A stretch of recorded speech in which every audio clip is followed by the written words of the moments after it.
is September 11, 2011. We will never forget. And on a Sunday, we play football. Opening Sunday of the season, the Philadelphia Eagles to take on the St. Louis Rams. And hi again, everybody, alongside the coach, Brian Billick, and Laura Okmin. I'm Thom Brennaman. Welcome, as always, to the NFL on Fox. So much talk about these Eagles during the offseason, all the free agent frenzy, of course, after the free agent period began.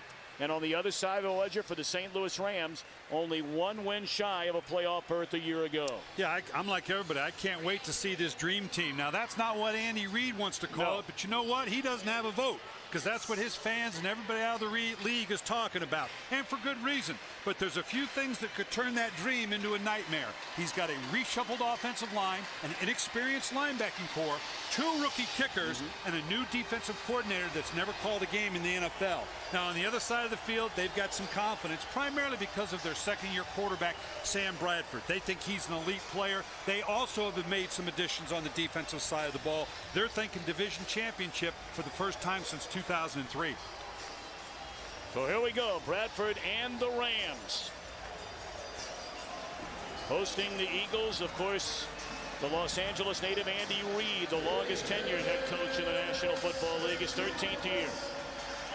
He's been to the playoffs 9 times, 5 times to the NFC Championship game, 1 Super Bowl, but has never won the Super Bowl. And is one-time assistant for 8 years in Philadelphia. Came over as defensive coordinator from the Giants, Steve Spagnuolo.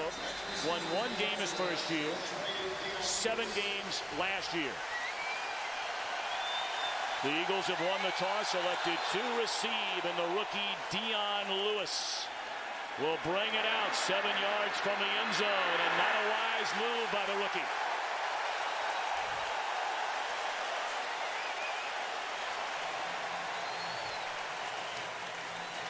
We introduced Philadelphia offensively, and much has been made about this offensive line. The 3 interior linemen, all new starters, including the rookie out of Cincinnati, Jason Kelce. Weapons, you better believe it. Macklin, Jackson, LaShawn McCoy. And of course, it all starts with Michael Vick, the 2010 NFL Comeback Player of the Year. And you can throw in there Steve Smith, that is active for this game as well. He may be a factor.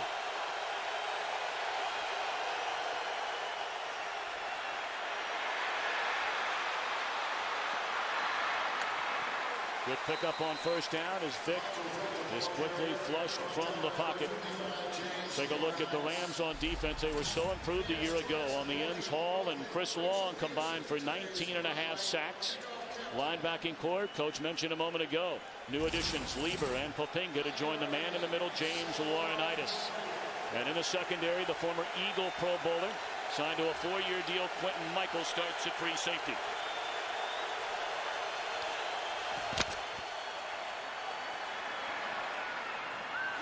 Poor throw by Vick.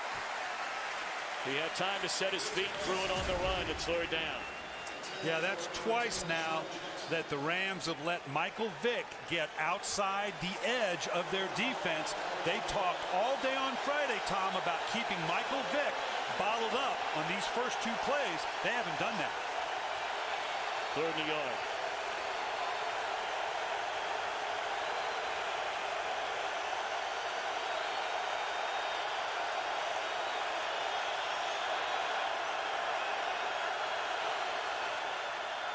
Direct snap to McCoy.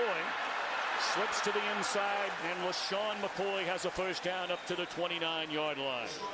Boy, is he dynamic out of the backfield, running and receiving. Yeah, we got a little trickeration here. He just steps in, comes across the formation. I don't know that in a 3rd and 1 you need this kind of trickeration. I know you got a lot of talent. I'd have preferred maybe a more straightforward downhill, but this is what LaShawn McCoy brings to them, much like Michael Westbrook did for years and years in Philadelphia.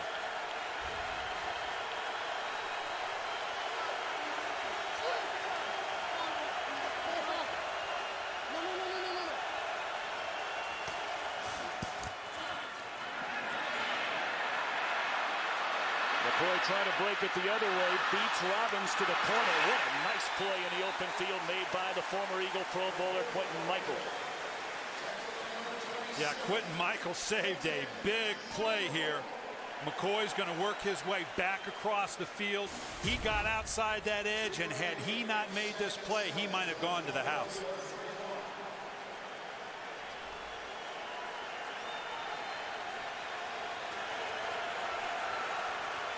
We'll call it a gain of 3, 2nd down and 7 on this opening possession of the game. Playing in a dome, the rookie center, Jason Kelsey. Play clock down to 1. They didn't get it off. And this was a concern for Andy Reid. We talked about, obviously, anytime you come into a dome. Offense. 5-yard penalty. Still 2nd down. You got a rookie center in Jason Kelsey. There's a lot of line calls that he has to make. Obviously, in a dome makes it more and more difficult until you've done it. That is a lot for a rookie center to deal with.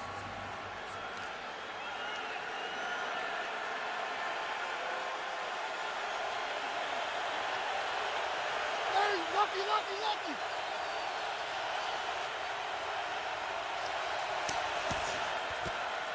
2nd and 12, they'll hand it off.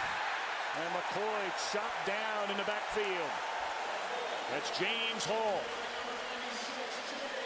Penalty flag is down. Offense, number 71. The penalty is declined. 3rd down. 3rd down, they decline the penalty. Yeah, they're going to get this called on the left side right here on Peters. As he goes inside, he kind of jumped inside on him. I'm not sure he really held him, but he had his hands outside on the shoulder pads. That's going to get called every time. So now, a 3rd down and 18.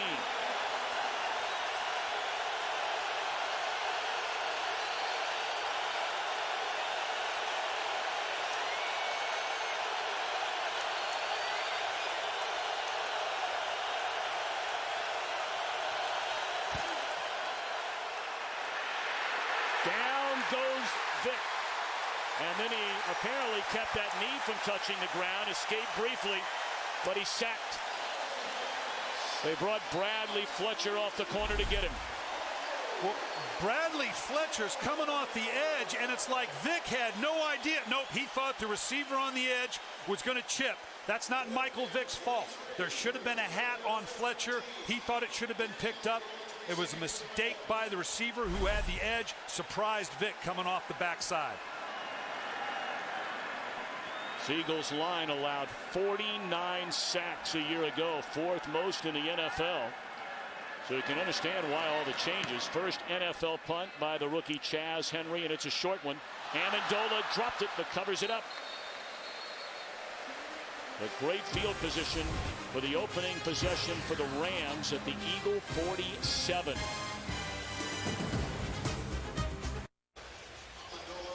Very sluggish start. They've been talking about that offensive line going up to 2 or 3 days before the season starts. Well, it's a combination of the kickoff rule we've already seen come into effect that had them backed up. The offensive line iffy, Michael Vick under pressure virtually every snap, and now St. Louis gets to start out with favorable field position. They call him the Beast. That's Steven Jackson, and he is inside the 10 and a touchdown.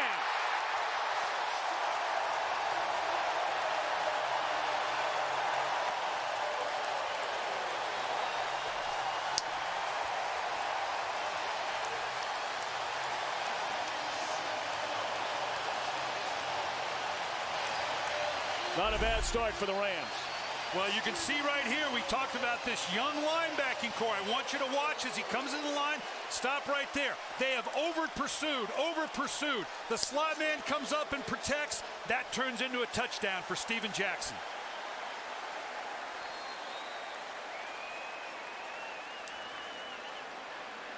This is a load, man. You stand in a room with this guy. This is a big, big man. And there's a smile on this guy's face when he talks about the matchup with that young linebacking core of the Philadelphia Eagles. Now Josh Brown for the point after, and it is good. Steven Jackson, 6 straight years has rushed for better than 1,000 yards, and a good start, his first carry in 2011.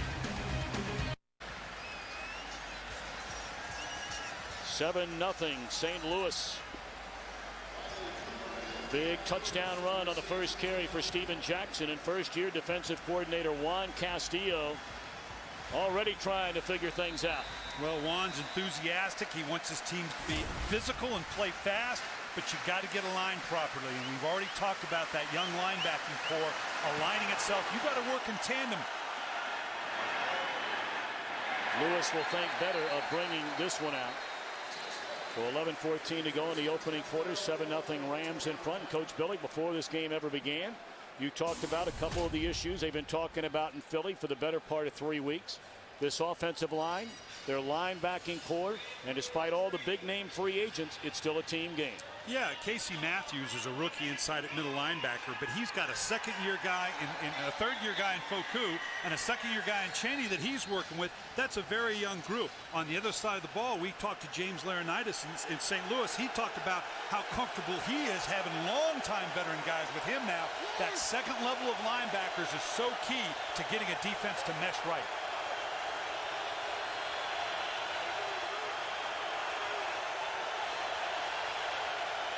Play clock down to 2. They didn't get it off. It didn't look like. Well, no flag. Yes, they didn't get it off. That's the second time it's happened to Vic in the Eagles offense.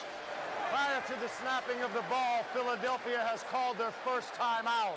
The center, Kelsey, is having some issues making his line calls. And you can expect that from a rookie. As we anticipated, Laurinaitis and that St. Louis group is very, very active. Well, now we understand they got the timeout called just before the delay of game penalty. Second most penalized team in the league a season ago. But boy, offensively, the Eagles rewrote team history. Most points in a year, most total yards in a year, second most touchdowns in a year. Only New England and San Diego scored more, but the sacks were an issue.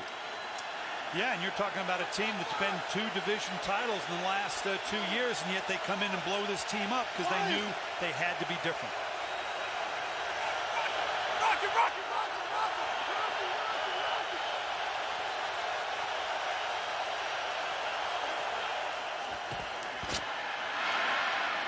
Batted down at the line of scrimmage. And again, Vic under heavy pressure. Right now, game break time. Let's return to Kurt Menefee in Los Angeles. Well, another quick score. Baltimore against Pittsburgh. Joe Flacco hooking up with Anquan Bolden, 27 yards on the score. A 3-play, 1-minute, 42-second drive to start the year. And Baltimore's on top of Pittsburgh, 7-0 in the early go. Thom and Bryant.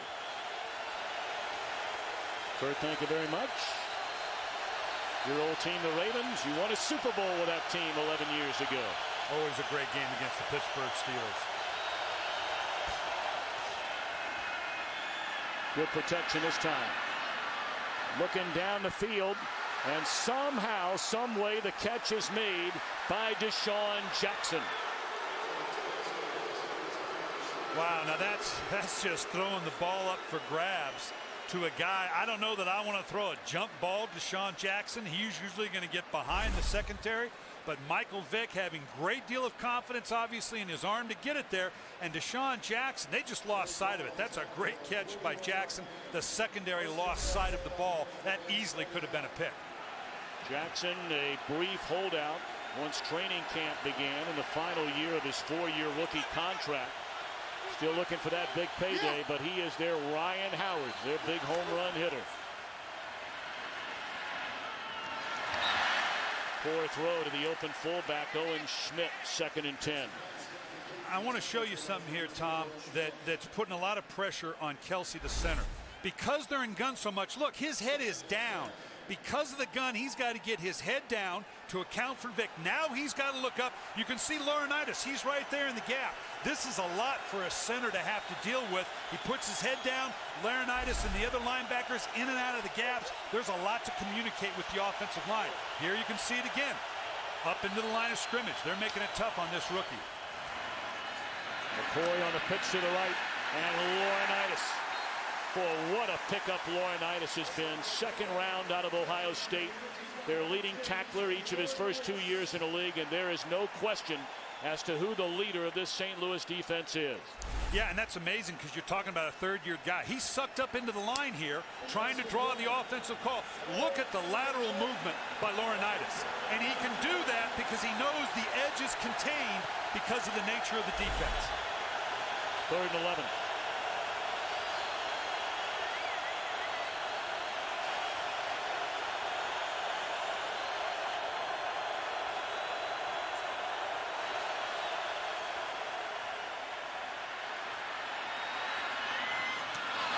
Perfect throw.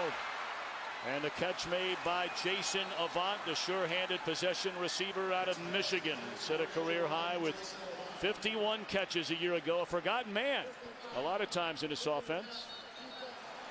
A late penalty flag. Penalty is half the distance to the goal. First down. A personal foul against number 99, C.J. Ayu. Nice job on protection. They're going to commit the tight end and the back on the end, and then they're going to move Vick in the pocket. This buys that little extra time to allow him to get the ball down the field. Starts in the inside, breaks to the back to the outside. Just a clean out route.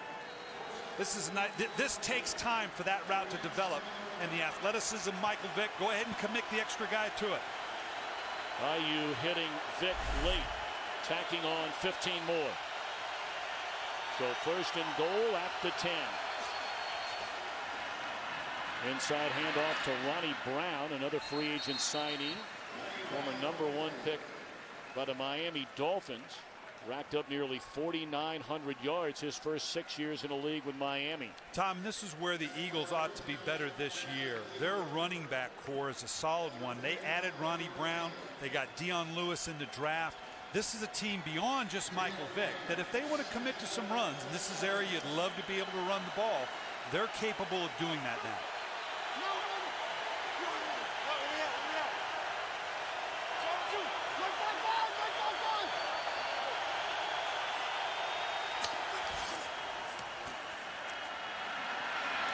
Vick fires into traffic. He had an eye again on Avant. And Laurinaitis here to break it up. 3rd and goal. Well, that's a risky throw down here in the red zone. To come out flat like that, throw it into coverage. Michael Vick, when you sit and visit with Michael Vick, it was shocking to me the first time I met him. This is not a big guy. He has got to move around the pocket to get vision on his receivers. He's not one that's just going to sit in behind the protection. He's going to move from one side to the other.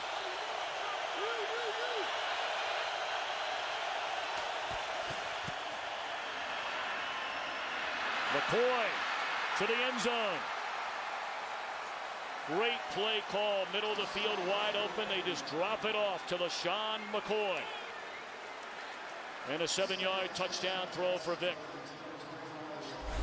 Well, this is just what's called a little tunnel screen. Everybody's looking wide, Vick looking to the end zone, and then you drop this thing underneath with a guy like McCoy that's got a little bit of shake and wiggle, yet can get physical when he has to. You're right. Great play call. Spread the defense out and hit him right down the middle. That's the same as a trap or a draw. So now the first point after attempt for Alex Henry. We mentioned both the place kicker and the punter. Rookies on this Eagle team. And it's good. So the big play to Jackson leads to the touchdown. We're tied at 7.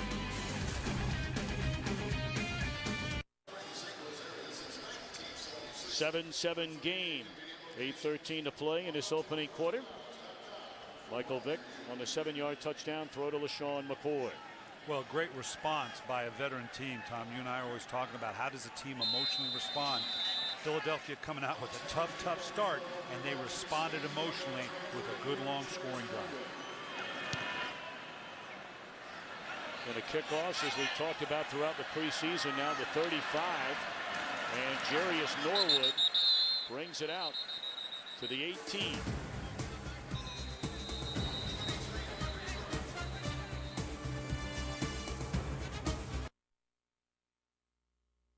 To all of those who lost their lives and to the families that were left behind, we will never forget you.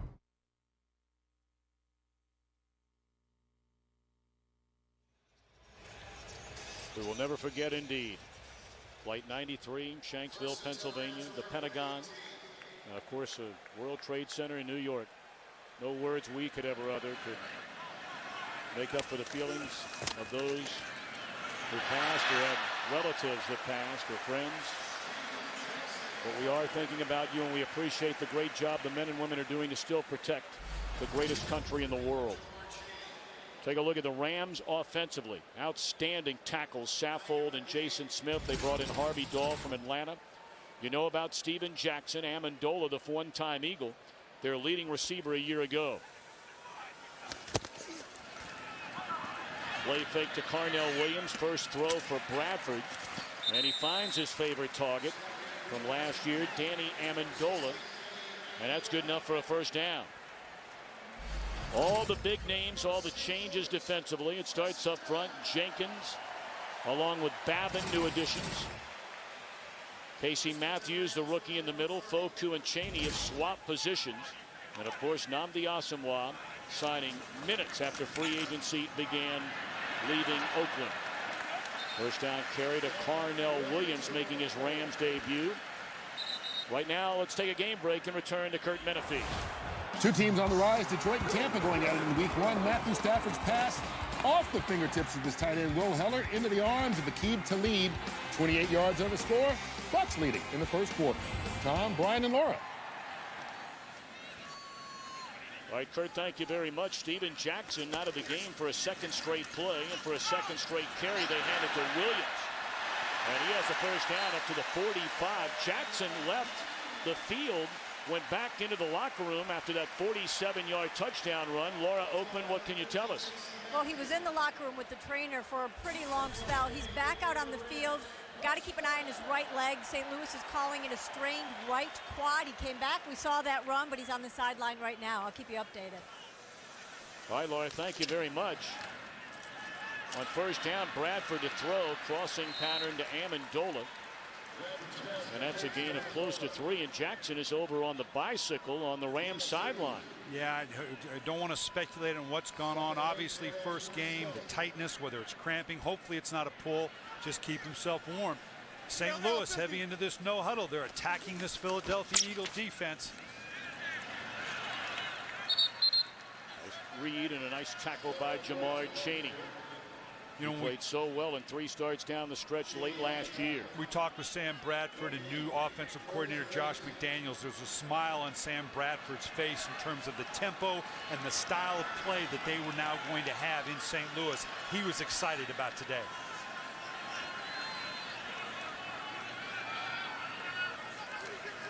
On a 3rd and 8, Bradford steps up, delivers a strike. The ball is fumbled. It's then picked up, and they're saying an incomplete pass. In and out of the hands, the rookie out of Wisconsin, Lance Kendricks, getting his first chance to make a play in the NFL. A flag down in the backfield.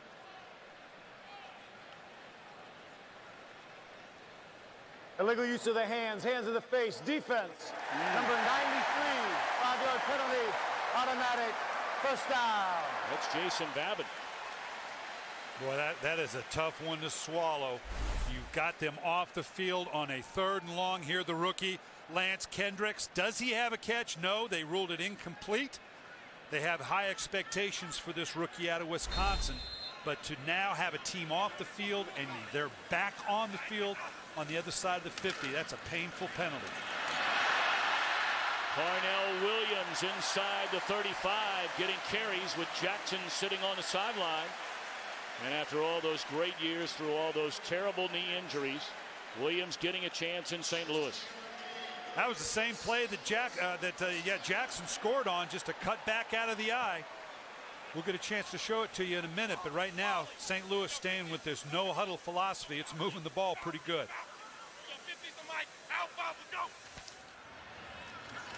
Williams again. And why not continue to run it? He's inside the 30. Yeah, let me go back, and you're going to see here. This is the same play we saw on the touchdown. If you stop it right here, again, they overflow. No secondary help. Right now, the Philadelphia Eagles are not meshing up very well on defense. Part of it may be because St. Louis in this no-huddle mentality, you have to get very basic if you're a new defense. You can't get a lot of calls in if you're facing a team in no-huddle. Bradford fell down and lost the football. Jaquay Parker. No penalty flags on the field. It is a touchdown for Parker and the Eagles after Darryl Tapp stripped it away from Bradford. Boy, this is unfortunate for St. Louis, not Philadelphia. Philadelphia's feeling pretty good about it. Boy, they had it going so well. Here you can just see the mesh. It's almost like Williams wasn't sure he was going to get it. All of a sudden he goes down. Now he can't get out of the trap. And now you get a quick scoop and score. Juan Castillo's got to love. He's been preaching all along. Just keep coming. Keep the tempo up. Keep the tempo up. Just keep going after him. It yielded a touchdown there.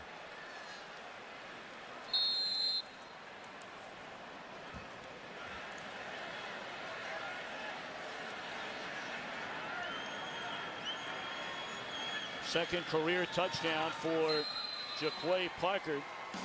He returned one 55 yards back in 2008. The Eagles lead for the first time.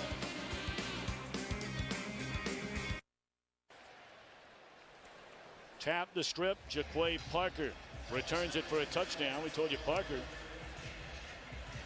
returned an interception 55 yards for a touchdown back in 2008. That came with 38 seconds remaining in the fourth quarter to seal an Eagles win against San Francisco.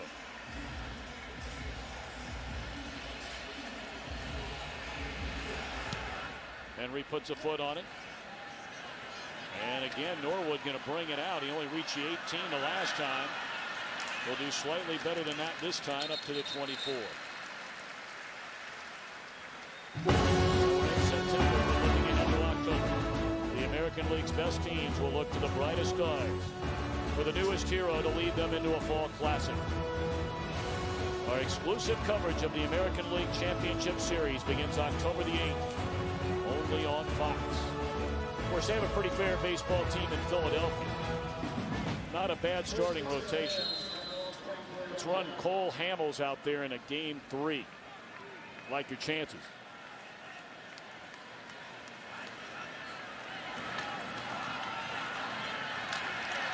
Again, it's Cadillac Williams, and let's quickly send it back to Curt Menefee in Los Angeles. And we quickly have a Chicago Bear touchdown. Jay Cutler hooking up with Matt Forte. This all came off of Brian Urlacher interception against the Falcons. They take it 56 yards, and the Bears on top of Atlanta, 10-3. That one late in the first quarter. Thom, Brian, and Laura.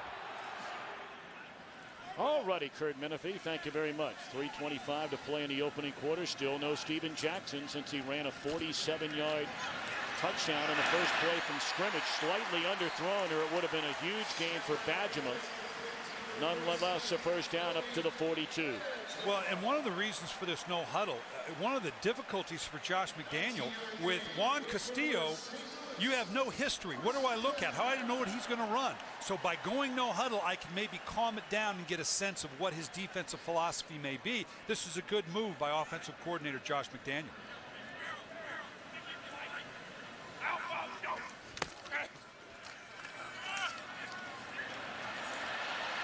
Boy, Cadillac Williams looks strong here in the first quarter. We saw Tampa Bay a lot last year. LeGarrette Blount, of course, took over as their primary back. Talked about McDaniels, former head coach the last 2 years in Denver. People forget Kyle Lorton set career highs in virtually every statistical category. The Broncos last year were 7th in the league in passing yards. And you can see there, he's still calling this now. This is more a sugar huddle. Maybe a no huddle is a misnomer, because they are quick huddling or getting the calls from the sideline. Take it one way, and a dangerous throw when you're throwing in the ball hawking area of Asante Samuel. Let's check in downstairs with Laura Okmin. I'm going to continue with the Steven Jackson update. He came out, wanted to test that leg. We saw he was able to get that burst and get some nice yardage, but he's not looked good since. He's been on the sideline just shaking his head when any teammate or his running back coach, Sylvester Croom, came up to him. Doesn't look good right now, guys. That is a big, big hit, not only in the running game, but also the receiving game.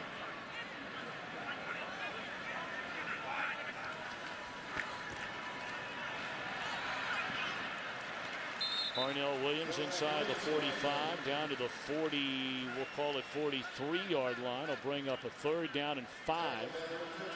Juan Castillo spent the last 13 years as the offensive line coach under Andy Reid. I guess 2 ways to look at it, Brian, is Andy Reid's nuts by making him the defensive coordinator, or a smart move. I mean, who would know more about creating problems for the offense than a former offensive line coach? Juan Castillo is a heck of a football coach. He's just going to have to learn quick here on the job training as a play caller in the National Football League. But he's a good coach. He'll do a good job. 3rd and 6. And Samuel all over the tight end, Billy Badgema. The Rams will punt it. And that's a key thing for St. Louis. 3rd downs. They were a decent team in 3rd down last year, but oddly enough, it was 3rd and medium that gave them the biggest problem. You think normally that favors the offense, but that's going to be a challenge for Sam Bradford. They've got to be better on 3rd down, particularly when you can get into a 3rd and medium like that.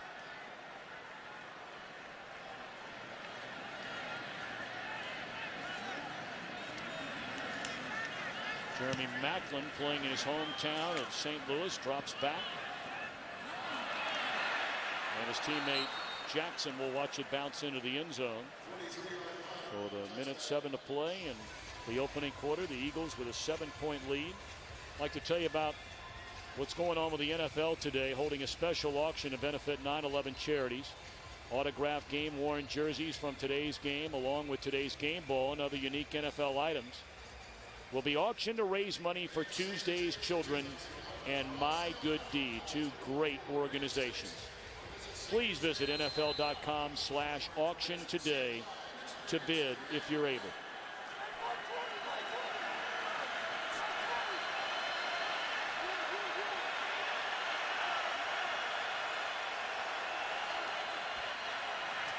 Good protection. Throw to the sideline, and Jackson is there for the catch. 2nd and 3. Well, we're seeing both teams break the formation with their personnel. One of the things that will do to help Philadelphia by taking your fullback, your extra running back, your tight end, and flexing them out, it reduces the number of bodies in the defensive front. Might make it easier for Kelsey to make his line calls when you spread them out that way.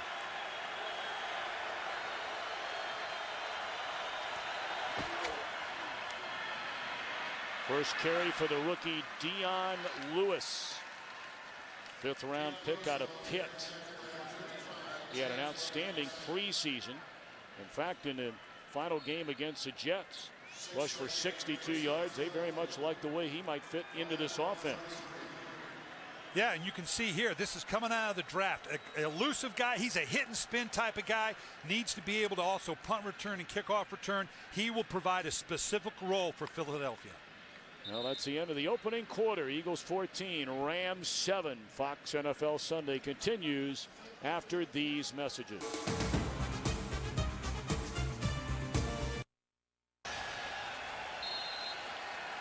Set to begin the 2nd quarter in St. Louis.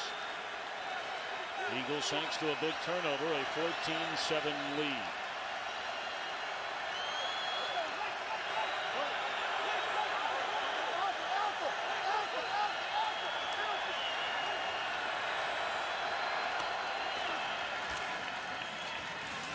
Boyd tries to stretch it to the outside, cuts it back to the inside, and picks up close to 4. Some of the numbers from the opening quarter. And you know, Brian, nobody gets more tired of hearing about turnover differential than me. But boy, the more you look at it, the more it makes all the difference. Well, it offsets. Almost 100 yards rushing in the first half, but it gets offset by that turnover right there. Not only physically on the field, but emotionally as well. Been a staple for Andy Reid teams over his 13 years, winning the turnover differential and thus all the wins.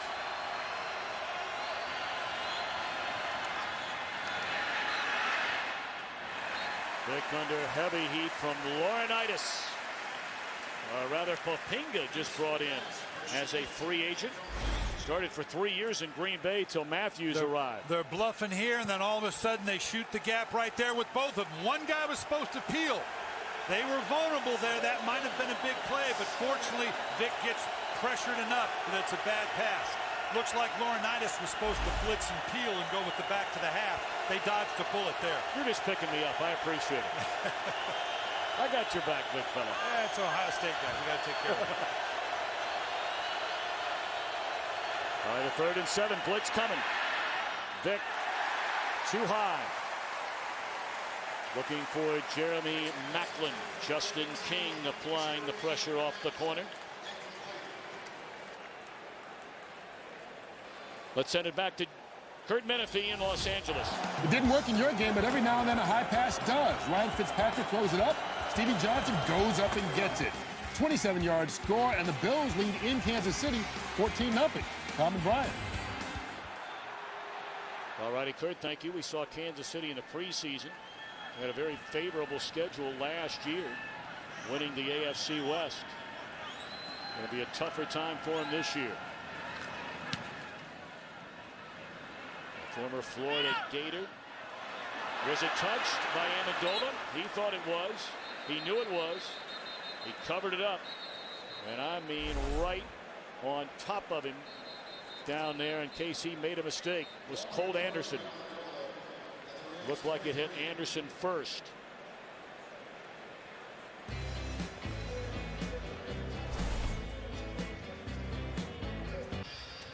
An animated Steve Spagnuolo over on the sideline with his defense. Coming up this November, Fox Sports steps into the octagon with an epic heavyweight title fight. Number 1 ranked contender in the world, Junior Dos Santos, squares off with undefeated world champion Cain Velasquez. Must-see mixed martial arts event right here on Fox for the UFC Heavyweight Championship of the World. Saturday, November the 12th, only on Fox. Still no Steven Jackson. On the Rams' first play from scrimmage, he went 47 yards and blasted off the corner is Bradford, and that's the first sack in his second go-round with the Eagles for Jason Babin. That's just a mistake on the right side here. That right tackle should have opened. Sam Bradford had every reason to believe that Jason Smith was going to open up to Babin. That's one of those shockers. You can't imagine where he came from. That's just a mental error by the right tackle, Smith.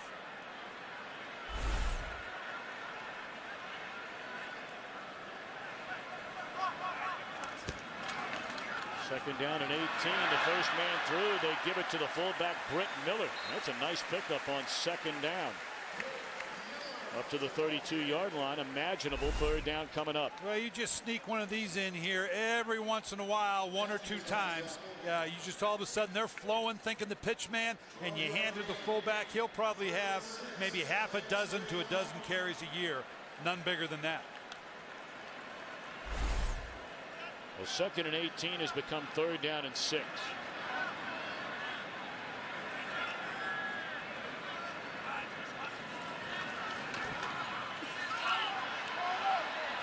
Well, Bradford just does not look very sharp early on. There's a flag down the field, and this could be pass interference against Philadelphia.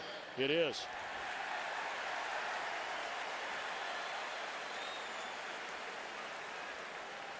Prior to the pass, illegal contact, defense, number 22, 5-yard penalty, automatic, first down. That's 2 third downs now. You can see here just a little double move. Boy, I tell you what. Yeah, I guess technically there was contact, but that's 2 third downs that the Philadelphia Eagles had the Rams off the field that the Rams got to extend because of penalties. One was a hands to the face, and now with that defensive pass interference. Williams met at the line of scrimmage. Trevor Laws in there, followed up by Moses Foku. How big a deal, Coach Billick, is it that Cheney and Foku have switched sides of the field at the linebacker spots? Big deal or no? It can be. That's more of a transition. It's like a guard going to left side to right side. You're thinking, oh, how bad is that? Well, yeah, it changes your whole world. And these aren't real experienced guys, 2 and 3 years respectively. It's a bit. Williams out of the backfield. He beat Cheney, and that's a first down crossing midfield. And we cross the country and check in again with Kurt Menefee. And we send it back to the East Coast, where the Ravens were up 14-0 on the Steelers. That was before Ben Roethlisberger hooked up with Emmanuel Sanders on an 11-yard score. That cut the deficit in half. It's still 14-7. Ravens on top. Tom, Brian, and Laura.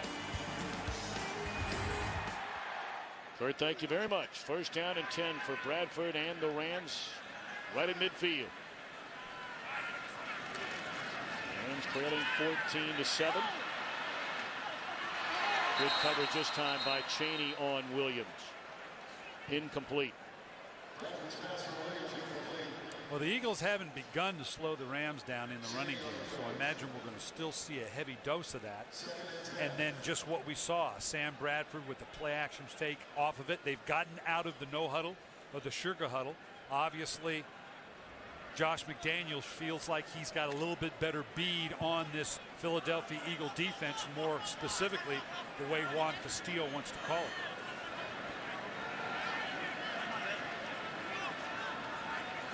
Rams being forced to operate without their #1 weapon on offense. Tried to set up the screen, read beautifully by Philadelphia defensively. It's 3rd down and 10. Jackson is standing at his own 40-yard line. In the area. 3rd down. And doesn't appear anywhere close to coming back into this game. Laura, what do you know?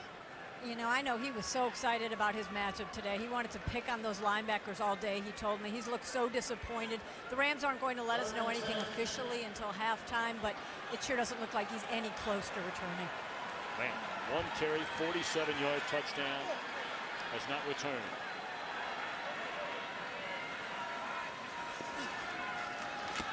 Blitz coming. Bradford steps up and delivers a strike for the first down to Amendola.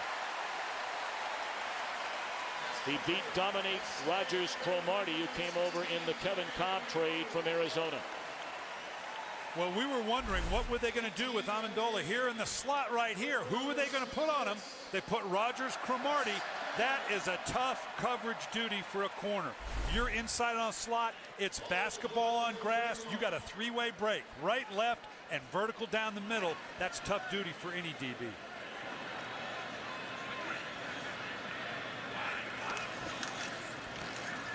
First carry for the one-time Falcon, Jarius Norwood, trying to come all the way back from a very serious knee surgery. Speaking of serious, Mike Patterson made the tackle there, and by all accounts from those who were on hand during training camp with the Eagles, that 4-minute seizure suffered by Mike Patterson, missed 18 days of training camp. He's played more games than anybody else right now wearing an Eagles uniform, and it's great to see him back. And that's a huge, both the pickup of Cullen Jenkins and him back is a huge for this defense with Babin and Cole on the outside.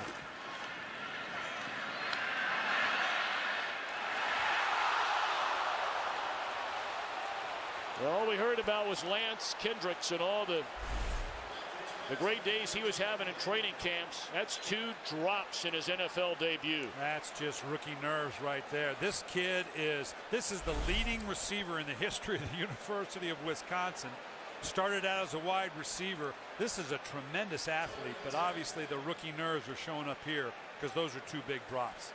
That was a big problem for the Rams last year. They have the 5th most drop passes in the league.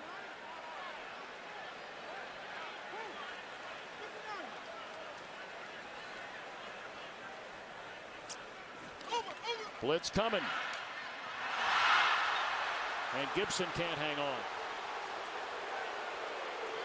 Darryl Tapp put a hit on Bradford. Well, this is the experience of Bradford now. This is a huge opportunity. Both sides said, please blitz us, because out of blitz comes the possibility for a big play. So when all of a sudden you get blitzed, you have the opportunity to gash in the middle, and then the ball's dropped. Very frustrating for the Rams. Josh Brown, one of the big legs in the NFL. This will be a 49-yarder. And it sneaks inside the left upright. Don't forget the Rams are going with an undrafted free agent as their long snapper, Jake McQuaid, 14-10 game.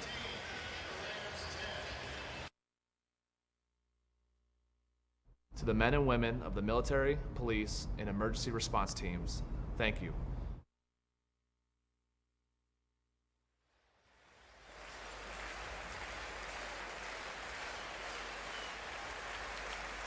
back in St. Louis, a 14-10 game on this September 11, 2011.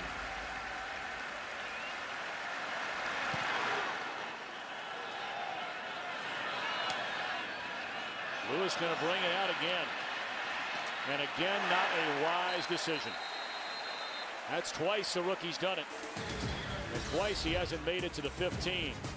Juan Castillo and the Eagles D holding the Rams to a field goal. The Eagles starting this possession, 10:01 to play until halftime, leading 14-10 from their own 13-yard line.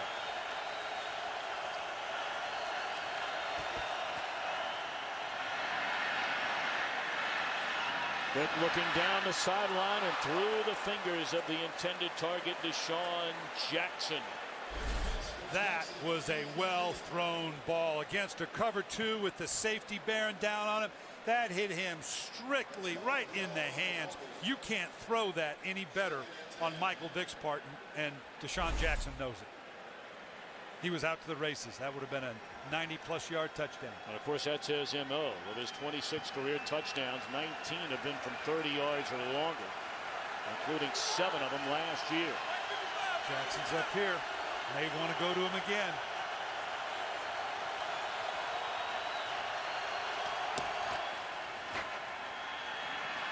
Vick eludes the first wave and then misses the wide open Jason Avant. Chris Long trying to run him down. Well, we talked about it early in the game that Michael Vick they're talking something here. We got they got somebody downfield that doesn't belong, looks like. An eligible member of the offense illegally downfield, number 68. Penalty is declined. 3rd down. Yeah, early in the game, Vick was getting outside of this pressure. You can tell the ends crashing down here on Michael Vick. Then they started to move him around a little bit, settle down a little bit. Early it didn't start well. Anytime he gets outside the pocket is in their favor. Look to get Michael Vick on the run a little bit more.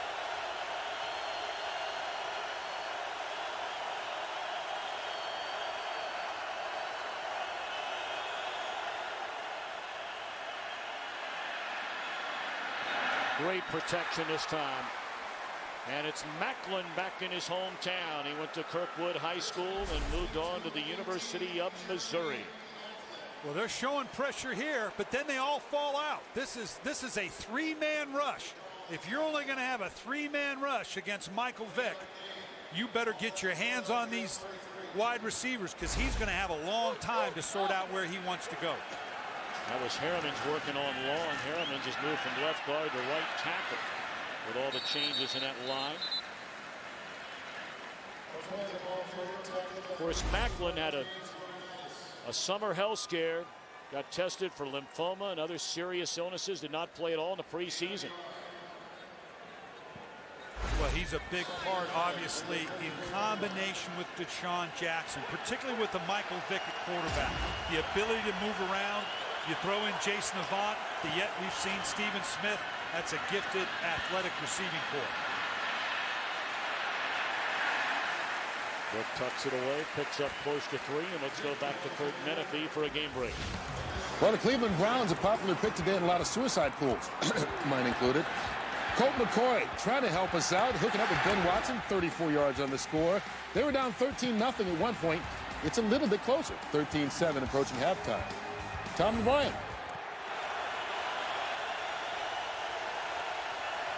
$14-10. Closing in on 8 minutes until halftime. It's a 3rd down and 6.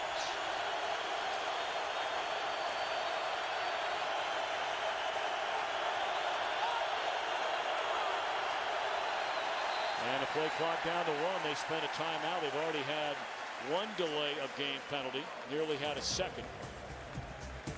We'll be back.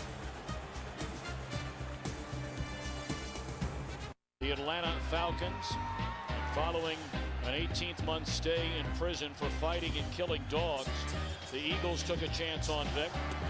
He turned it into a Comeback Player of the Year award. and a $100 million contract. Of course, that has been reported as a $100 million deal. There are lots of outs and clauses and so forth that may not turn out that way. But they want him as their quarterback, and that's a big reason why. Yeah, this is lethal against Michael Vick. I said St. Louis has got to get back to pressuring. I want you to watch here now. They get all wadded up in here. You cannot leave him that alley. Both the end and the tackle got pushed upfield. You have to have lane integrity in order to keep Michael Vick bottled up. You give him a hole like that, he's going to be off to the races. 19-yard run. Vick this year will pass Randall Cunningham for the most rushing yards by a quarterback in the history of the NFL.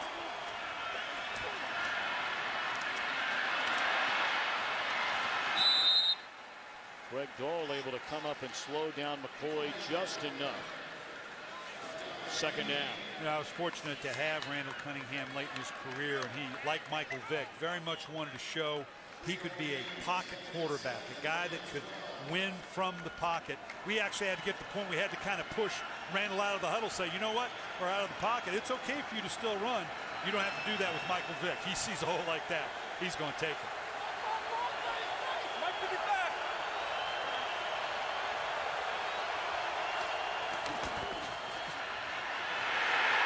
Ball stripped, and the Rams have it.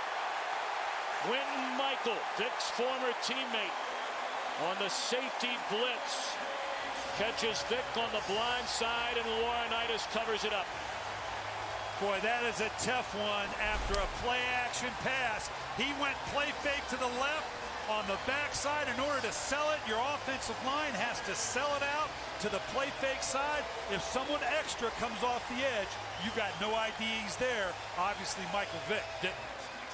Here you're going to see it. You're going to see the play fake going here, and then that's deep now. I can see well Michael Vick had no idea that he was going to come from that depth. It caught him off guard.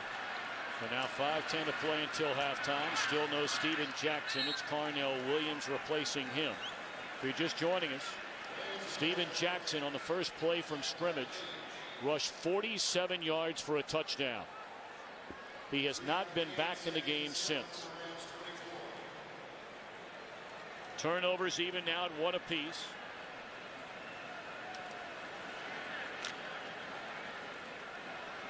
Well, we so much enjoyed our visit with Steven Jackson. Boy, what a very articulate, sharp, pleasant young man he is. Yeah, and I tell you what, he was bright-eyed and excited about this game. Hopefully that's not a long-term deal.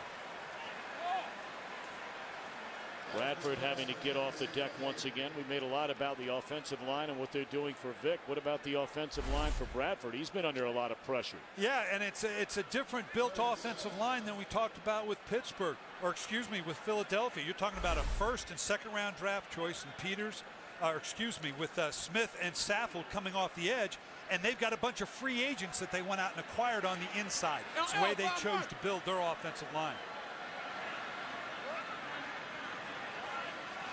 So 3rd down and 7. I don't think it's enough for a first down. It's a catch by Brandon Gibson, but a good tackle made by Jared Page, and it's 3 and out for the Rams after that turnover. Yeah, this is on the receiver. The receiver in this situation has to settle down at the first down depth. The quarterback's under a lot of pressure. You got to know that in this situation, the catch gives you the first down. He pulled up a little short.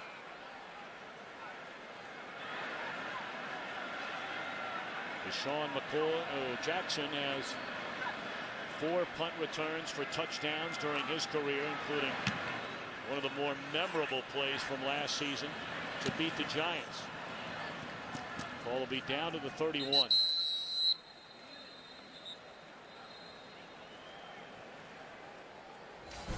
While we have a moment, we'd like to welcome the men and women in uniform serving around the world.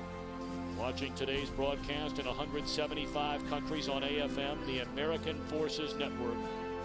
We can't thank you for all you do. We hope you're enjoying our telecast. God bless you all and all those abroad and right here, protecting our country. Tell you what, I had the good fortune of spending 10 days in Iraq with the troops. And you want to feel good about this country. You want to feel good about the future of this country. Whether you're in an airport, out and about, just sit and spend 5 minutes with one of our members of the armed services. Young, bright-eyed, mission-driven. They're the best of what America is. I'll tell you what, it's exciting to be around those people. Tell you who else doesn't get a lot of credit on this 9/11, and you think of all the things that could have happened in this country over the last 10 years that, thank God, have not. Those that we're probably never going to know. Absolutely. That are right here in Homeland Security, the FBI, and so many others. What an unbelievable job they do. 5-yard penalty added to the play, an illegal man downfield for the Rams. So this drive starts at the 35 with 3:40 to play until halftime, and Vick fakes a screen and just throws it in the ground. That's an incomplete pass. Well, this is just good, smart play by Vick. He's going to see right here, because this is a screen play all the way. You can see the lineman working down the field. He sees right now, I got a problem. This is not going to go well. Tries to salvage it late there a little bit. I don't know that I care for that. That's when you just put into the ground. Don't risk the turnover, particularly on a short field in this situation.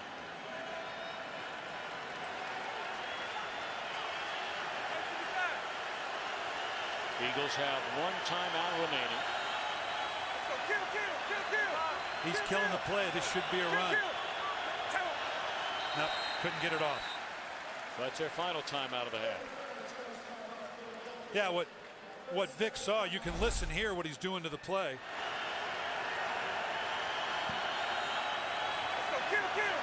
What he's doing is they obviously had a pass on.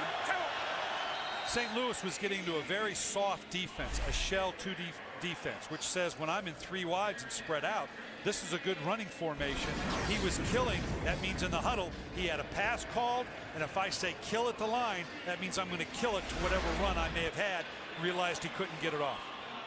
Saw Mike Kafka standing over there on the sideline with Andy Reid when Vick came over.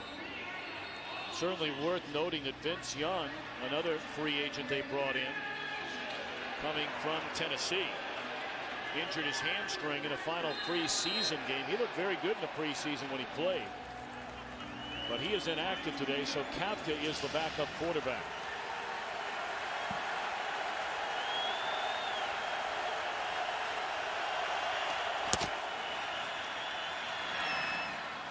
Slant to Jackson, and that's good enough for a first down up to the 47. Michael Vick is very well suited for the quick game for a lot of reasons, not the least of which is that his throws, he's got a very tight ball. It comes out very quickly, and he's very accurate. A lot of quarterbacks have trouble being accurate in the quick game. Michael Vick doesn't. That's a good pass for him.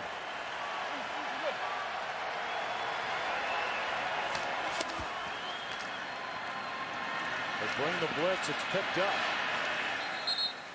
But Vick tackled, maybe picked up a yard again. Let's check in with Kurt. Apparently, the Indianapolis Colts need more than just Peyton Manning. Today, they're getting stomped by Houston. This is Jacoby Jones, 79 yards on the punt return. They're not even at halftime yet. It's 34-0 Texans all over the Colts. Thom and Brian. Brian Billick, in your power poll, you're a Texans believer this year. Just sheer odds at some point. All that talent's going to come to the forefront. Now would be the good time.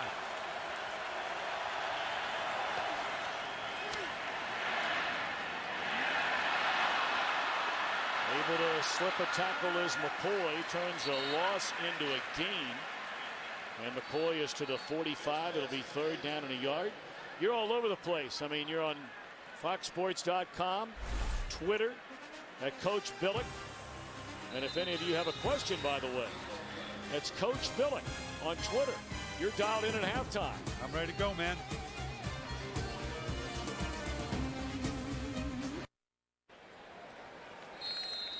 But what a player this guy is, LaShawn McCoy. 4th most yards from scrimmage in the NFL last year. He's talking about rushing for 1,300 and catching 90 passes this year. Confusion on 3rd and 1. Philadelphia's messed up here. Brett Selk not quite sure whether he needs to be there or not. It all depends on the spot. Yeah, it looks like they got it based on where they're spotting it. Just a little quick sprint pass, classic in the West Coast offense. That yellow line is not official. He's crossed the line, but it's where they gave him the forward progress enough to where clearly it's a first down. Now down to a minute 30. Eagles out of timeouts. Leading 14-10. Vick rolling. And didn't look like he got both feet in. Nope. Well, you know, they talk about all the big stars in his Philadelphia offense, and rightfully so. But this Jason Avant is a huge part of their success when they're winning games. This guy's a good player. Yeah, and when you talk with Marty Morningwig or Michael Vick, his is the name that you come back to so often. We know about Deshaun Jackson. We know about Jeremy Maclin. But Avant's a guy, last year, those 51 receptions, I guarantee you, were key receptions as a big part of this offense. Blitz coming. They pick up the first wave, and Vick just throws it away, being chased on the second wave.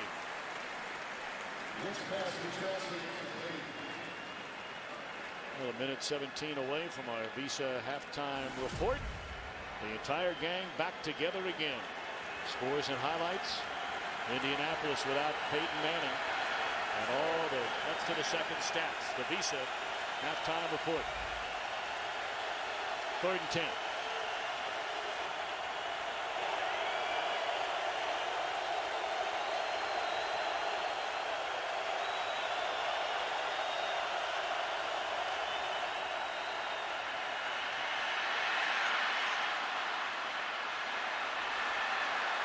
Looking up for a first down. He's inside the 30, all the way down to the 24-yard line. And again, the Eagles out of timeouts, and we're under a minute.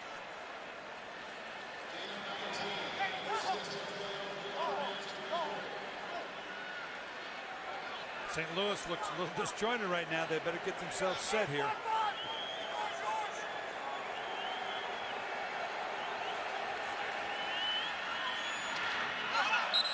Throw is short.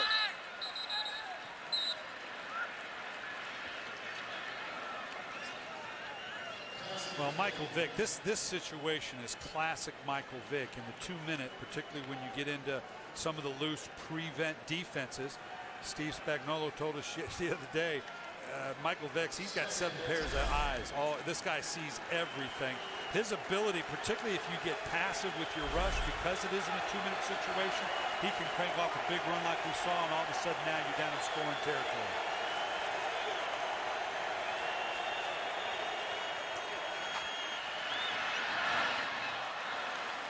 Into traffic, had an eye on Selleck. We've not called his name today.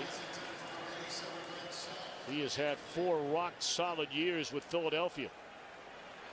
And Michael Vick talked about in the summer that if he's truly going to get where he wants to be, and that is a quarterback that can truly beat you from the pocket, Brett Selleck's got to have a good year. At the end of the year, if Brett Selleck has better than 60 receptions, then I'm going to become a Michael Vick believer that he indeed can beat you from the pocket. But you're not totally sold on Vick like everybody else. I still got to see his ability to do that on a consistent basis over 16 games. He's a unique athlete, but in this game today, you got to be able to win from the pocket. He finds Selleck. That's a step in that direction. We just talked about it. A first down. Clock continues to run. And the tight end is a great blitz beater, a great zone beater, a great pressure beater here that's going to kill it. But Michael Vick, this is exactly what we're talking about. The tight end can be your best friend. The matchups outside, particularly with the gifted group of receivers that Philadelphia has, you got to know that Brett Selleck's going to get that other linebacker, that nickel back, whoever it is that's down the line in your coverage package, because you got to worry about Jeremy Maclin. You got to worry about Deshaun Jackson, Jason Avant. We just talked about eventually Stephen Smith. Who are you going to put on Brett Selleck? That could be your best matchup. No timeouts left, and I'm not sure they're going to get this play off. Well, they got one shot here. Yeah, now at this point they just missed an opportunity. Coach, I got to ask you, and maybe for all we know, Second You know, down. they wanted a little more wiggle room. I mean, the common feeling would be, no way, that's crazy. But, you know, you never know sometimes over on the sideline. But, I mean, Brian, this is a veteran quarterback. This is a long-time head coach. We have seen now 4 or 5 of these where they've either had to delay a game or just got in a timeout. Yeah, this is one you've got to have the faith in your quarterback. Don't get too cute. Don't try to put in too many personnel groupings. Don't try to be too much. Let him get to a play. You've got time to take a shot to the end zone. Still get it on a field goal. This is not great management by Philadelphia, Michael Vick and Marty Moore. Well, they have to move the ball, back it up 5 yards.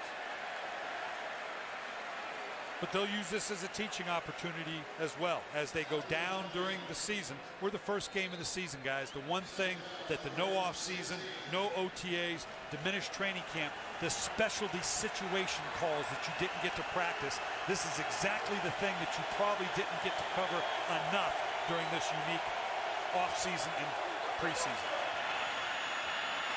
Vick steps up to the end zone. Is that a catch? No, it looked like it hit the ground. I think Jackson knew it hit the ground. Boy, what a heck of a throw. No, it moved, it rolled. He'd like to think it was his. Unless he had his hand underneath it, didn't look at it. Didn't look like that. This was a heck of a throw by Michael Vick. And it pretty much had to be the end zone shot because anything underneath, you run the risk, particularly with no timeouts. And Philadelphia has no timeouts. You did not have time to run your field goal team on. You'd have had to really hustle up to get it killed. That was not going to be an option for you, so you knew it had to be an end zone shot. I give Michael Vick credit for knowing it had to be there. Well, we talked about this Eagle team. A rookie punter, rookie field goal kicker. The punter is the holder. Chaz Henry holding for Alex Henry, no relation. Good snap, good hold, and the first try on a field goal in his NFL career is good for Henry, the most accurate kicker in NCAA history out of Nebraska.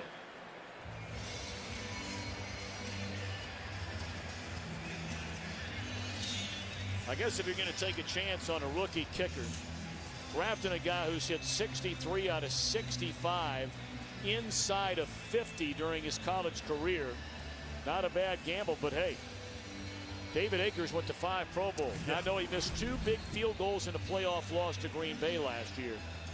Akers now with a 49er. What do I keep telling you, son? Your potential is going to get me fired. I mean, you're talking about the all-time scorer in the history of your club. Now, this is a good young rookie. And Andy Reid talked about, we talked about in the open, Tom, this team has been totally made over.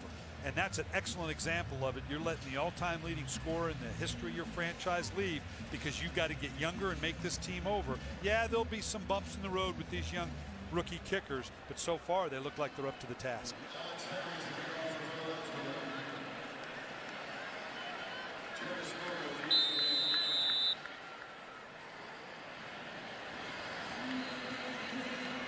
So after this successful field goal try, Henry going to put it on the ground.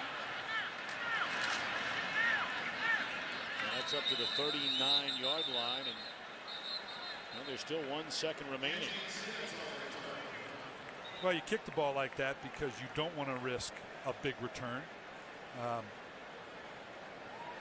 And figure the guy would do just that. If he just handles it, gets a few yards with 1, you're outside of range for the Hail Mary pass. That you've got to be on the other side of your 40, or you're just pounding dirt here thinking that you're going to throw up basically an interception. But I got to ask you though, Brian, I mean, everybody and his brother's been kicking the ball out of the end zone so far in this preseason with a new rule change.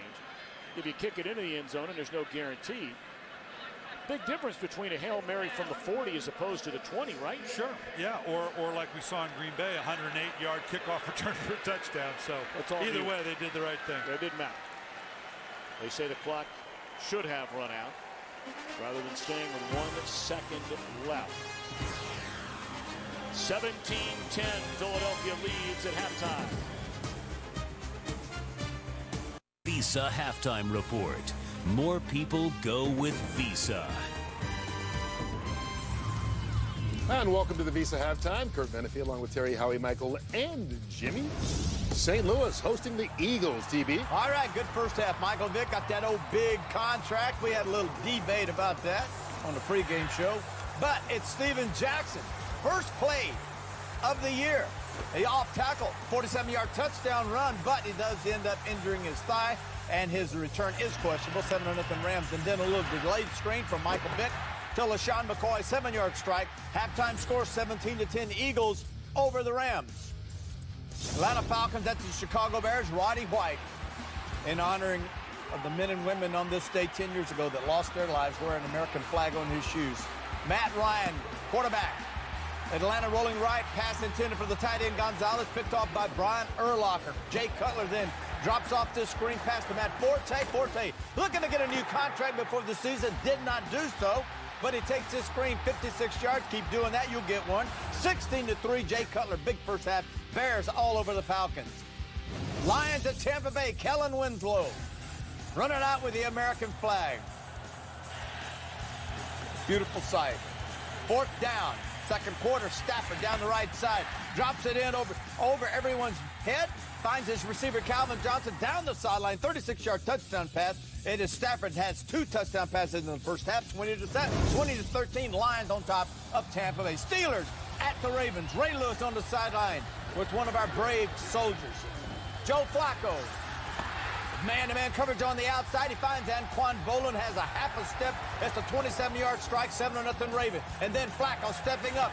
Flacco, everyone said, can he get us to the Super Bowl? The way he's playing today, absolutely. Flacco to Ray Rice, 11-yard strike.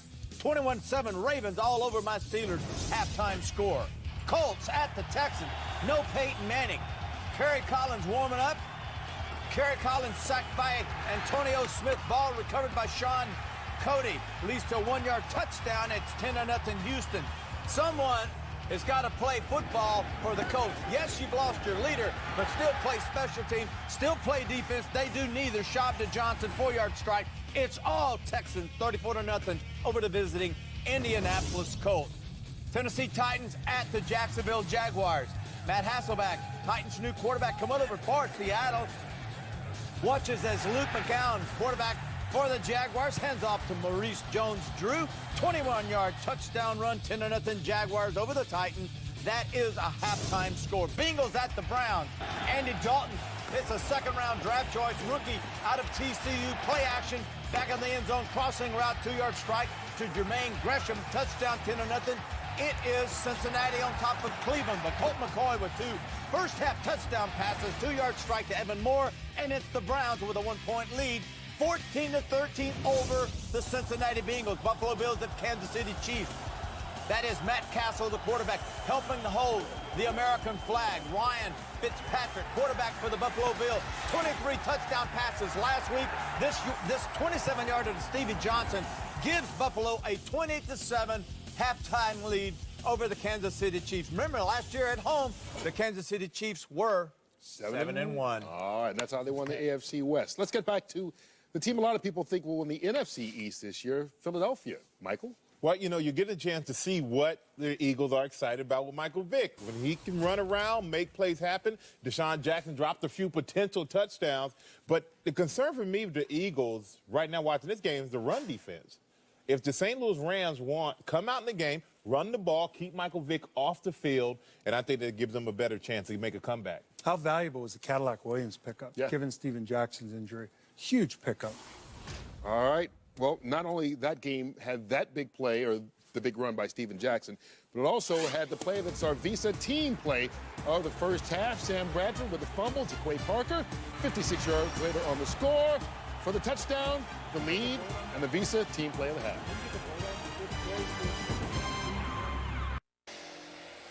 Set to begin the second half. We invite you to follow your favorite team all season long. Go to iTunes.com/NFL. Back with Laura Okmin and the coach, Brian Billick. Thom Brennaman in St. Louis. Great to have you with us opening weekend of the NFL season. All right, no fooling around. Let's go inside the locker room and right to the nuts and bolts on what's going to happen or should happen here in the second half. Yeah, I think both for St. Louis. One, a 3- and 4-man rush isn't getting it done. You got to bring that 5th and 6th guy to keep Michael Vick bottled up, and they got to continue to press the run. That's the best matchup they have. That will lead to a play-action fake and the big play down the field that was missing in the St. Louis offense last year, and we've yet to see so far today. Where Steven Jackson, his first carry, goes 47 yards for a touchdown, comes back in for one more play. We have not seen him since, and he's the main man in this offense. Fortunately, they got Williams in there to fill in. If they didn't have him, they'd be in trouble. They can still press the run with Cadillac Williams. Well, you saw Steven Jackson still shaking his head over on the sideline. And this is Jarius Norwood taking the second half kickoff with some daylight. And a good return up to the 45-yard line by Jarius Norwood. There is a penalty flag back to the 23.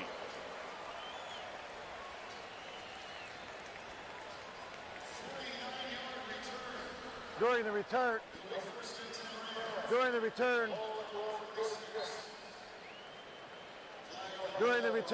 holding number 15 of the return team, 10-yard penalty, first down St. Louis. Well, you can see here just that, and I don't know that he really got a hold on it. It's just that the defender was falling back. He had his hand obviously up there. I don't know if it's an actual hold right here. The hand's outside, but I don't see any real restriction on the part of Schmidt of the Eagles. But they see the hands outside. They're going to call it. That is a 30-yard differential. Field possession and field position to begin this opening drive of the second half. Bradford fakes it one way. What a throw and what a catch made by Billy Badgerman. Let's check in downstairs with Laura Okmin. I'm going to talk about what everyone wants to know. I talked to Steve Spagnuolo about Steven Jackson, took him in at halftime, they're calling it a pulled quad, tried to see how it was, but he said it's tightening up, so as much as it's killing Steven, he said, we're going to have to sit him. He said it doesn't change anything offensively. They have faith in these two very valuable pickups that they got in Cadillac Williams and Jarius Norwood. Well, you saw him almost pull up when he was near the final 15 yards of that 47-yard touchdown. He carried it one more time. But it appears no more today for Steven Jackson. First catch in a St. Louis uniform for Mike Sims Walker.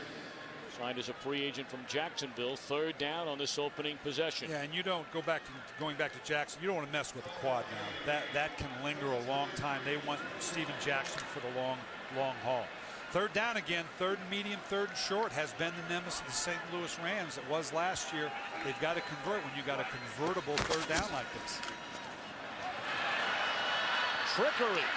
Look at this. That's Amendola.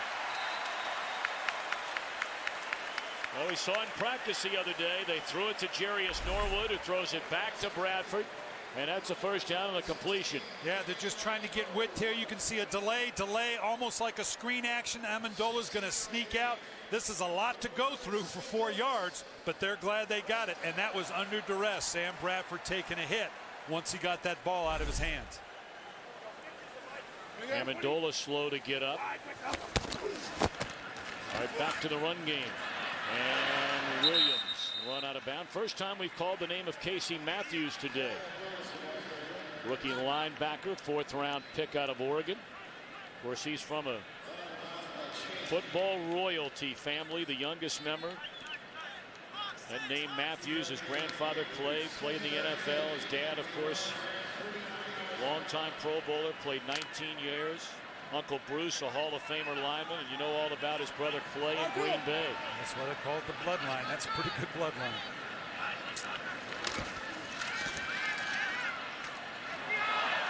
That's a dangerous throw there by Bradford. Foku running step for step with Sims Walker. Well, the Rams have run a lot of these crossing routes. Again, we're seeing them stay away from the outside throws with guys like Asante Samuel and Asamoah on the outside. They're trying to get it within the interior of the defense. Haven't been real successful at this point. Another third down, this time 3rd and 8.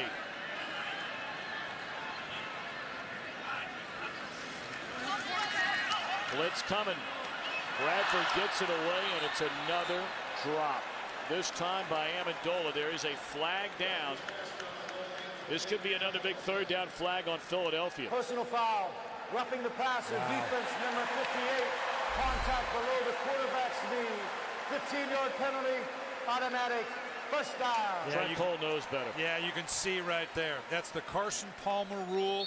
Whether you roll into it, whether you fall into it, you can't hit the quarterback that low into the knee. That can end a season. This is the third down that the Rams have not converted, that a drive has stayed alive because of a penalty. For those of you that don't remember, that was an opening round playoff game, Cincinnati and Pittsburgh. When Carson Palmer completed the first pass of the game to the late Chris Henry, and then missed the entire next season with that knee injury. This is the type of run that's been successful for St. Louis. I want you to watch this. It's just a little counter action. He'll come up, stop. He took just a step and back. That's what's getting these guys to flow and has been working for the Rams. The straight ahead zone stuff, not as good as the quick little counter moves.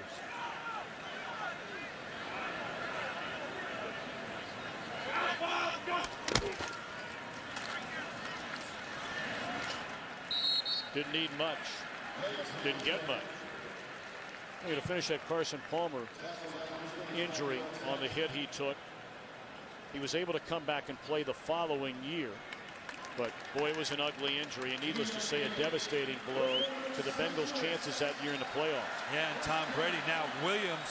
Tom Brady with the same hit. Williams limping up just a little bit coming off. Hopefully that's something he can shake off. That would be devastating to have lost both Jackson and Williams. So now they have Norwood in there. They'll take the handoff. And he's to the 32. Of course, you know, you bring up the name Carson Palmer, and he's decided that he's not going to come back to the Bengals, has demanded a trade, and they've told him forget about that. It's not going to happen. Look at some of the other notable free agents still unsigned. Yeah, some of these guys ought to stay retired. You don't want to come back just for the money, but there's some guys on that list that could be helpful to some people, particularly as injuries begin to mount up, typically as they do as we get through the opening weeks of this season. Bradford sacked by Darryl Tapp. Tapp's been a big factor in this game. Coming off the Philadelphia bench, stripped Bradford of the football back in the opening quarter, which led to a Jaquay Parker touchdown. Yeah, we talk about Cole, we talk about Babin coming off those edges, but Tapp is very much like a blitzing linebacker type, like you see in the Steelers type of defense. He's had a big influence today.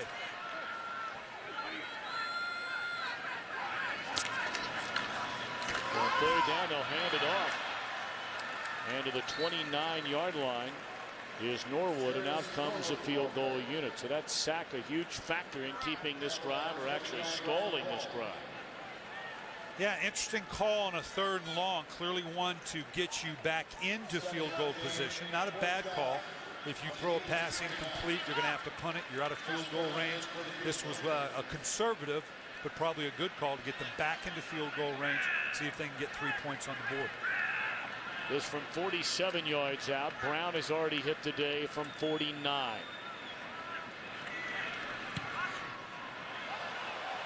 And that leaks off to the right and no good.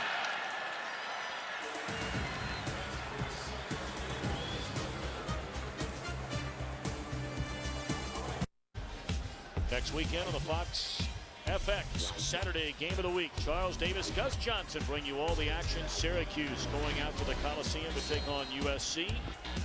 The FX Saturday college football game of the week presented by Russell Athletic. Check local listings for the channel and start time in your area. McCoy on first down, run out of bounds.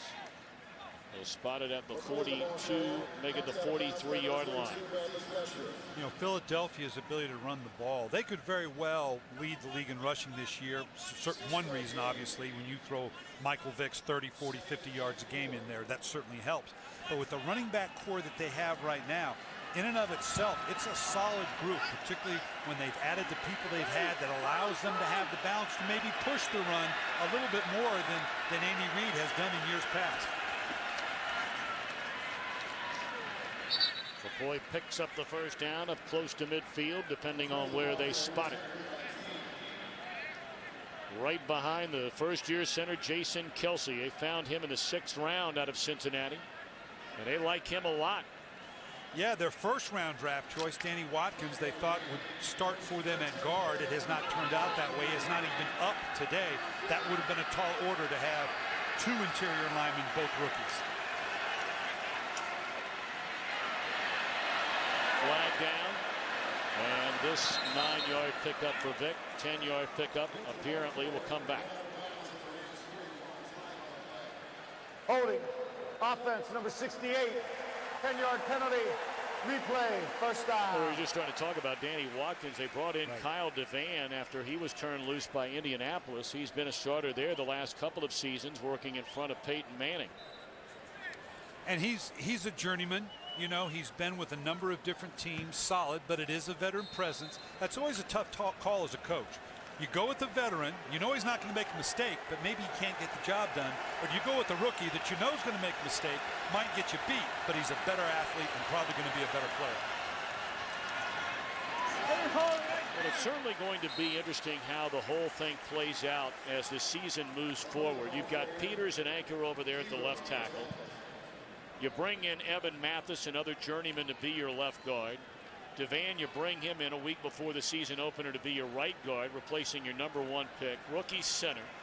You move Harriman's, an outstanding left guard, to right tackle to work under first-year offensive line coach Howard Mudd. They talked him out of retirement. And, of course, they're hoping that Winston Justice can come back and take back over again at right tackle ultimately.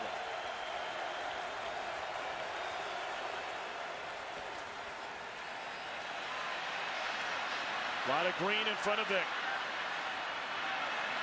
And he appears to have a first down. Flag down in the secondary.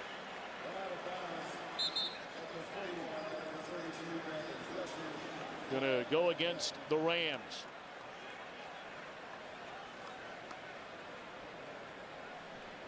Holding. Defense, number 32. 5-yard penalty after the end of the run. First down. It's an 18-yard pickup for Vick. Well, we talked about it before. I want you to watch the way this collapses down in here. When you're going to rush Michael Vick, that's not bottling him up like we talked about with Steve Spagnuolo. You've got to keep your rush lanes, the integrity to the rush lanes. You can't let him get outside. Now you can see that hold on the DB, or excuse me, on the wide receiver that brought about the penalty. But you cannot let Michael Vick get outside of the rush lanes of the defensive line. Crossing pattern and left alone is Jackson. Penalty flags down yet again, right around the middle of the field. Jackson run out of bounds at the 9-yard line. Will the play stand? Prior to the pass, illegal contact. Defense, number 27. Penalty is declined. Result of the play is a first down. Yeah, the St. Louis defense breaking down here a little bit. When you see a crosser like this wide open, it means someone fell out of coverage. It's one of you got him, I'll take him deals. And you can see both down in here. Justin King looked like he was trailing in the middle. It's likely he was the one responsible for picking up Deshaun Jackson as he came across the middle of the field. It's a 26-yard gain, first and goal, Philadelphia. Steve Smith in the game for the first time. Flag down, and that'll be interference against Bartell, trying to stay with Macklin. Yeah, you can get away with a little contact down here as long as you don't change the impetus of the receiver, and clearly he did that. That's a Brian Billick word if there ever was one. Right. Impetus. Spell that. I can't, but I know you can. Let's see. The illegal use of the hands of the face. Defense, number 24. Penalty is half the distance to the goal. Interesting call. It's early. First down. Over here on the right side. Simple slant route. Got his hand up in there. Interesting. Yeah, that's early. You know, whatever the verbiage is, he came over the top. You can have your hand on the receiver as long as you don't change his progress, and clearly he turned the shoulders there. Well, they're in the Wildcat. It's Ronnie Brown taking the snap. That didn't fool anybody. Yeah, and Ronnie Brown's thinking, we need to redesign this play.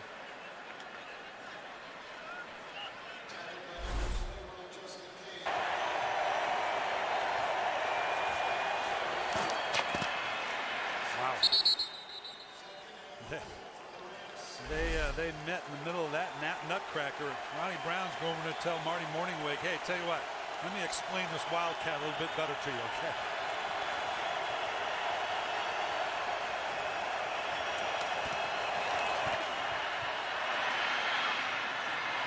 Back to the end zone, a touchdown to Jackson. Wow. Boy, it appeared momentarily as though there were nothing there, and floated to the back of the end zone, and Jackson runs it down. It is hard to understand just how hard a throw this is, going to your left like that. That's why you give a guy $100 million, I guess.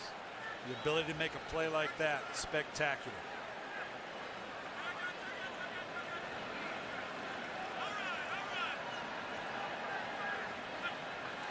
Been a big day for Jackson. He had a 40-yard catch early on, and now up over 100 yards in a season opener. Not bad for a guy looking for a new contract.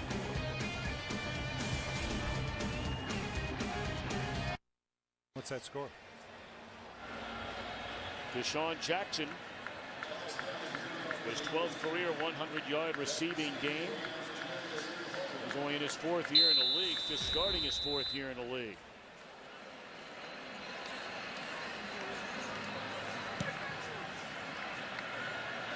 A 24-10 lead, and again Jarius Norwood going to bring it out deep into the end zone, and is very close to the 20. Vick a couple of touchdown passes today.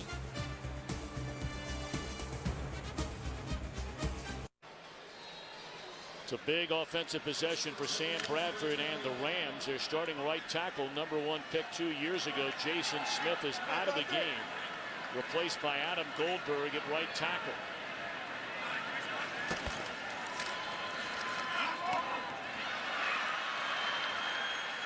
It's a gain of 12 on first down on the completion to Williams. Well, Tom, we got to go back and look at that touchdown. Michael Vick, this is why you give the guy so much money. That you can't imagine how hard a throw this is, going to your left. I don't care if you're left-handed or not. To be able, with Brady Papinga just breathing down his neck, to throw up a touchdown pass like that. That's why you give him the money. Williams on a first down carry, a little pushing and shoving going on down there, right in the middle of all of it. It's Cullen Jenkins.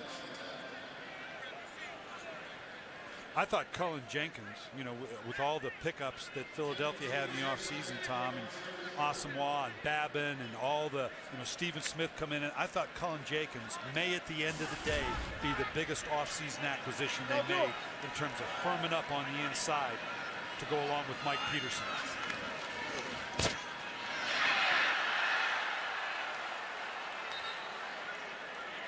Trent Cole sacks Bradford. There is a penalty flag down.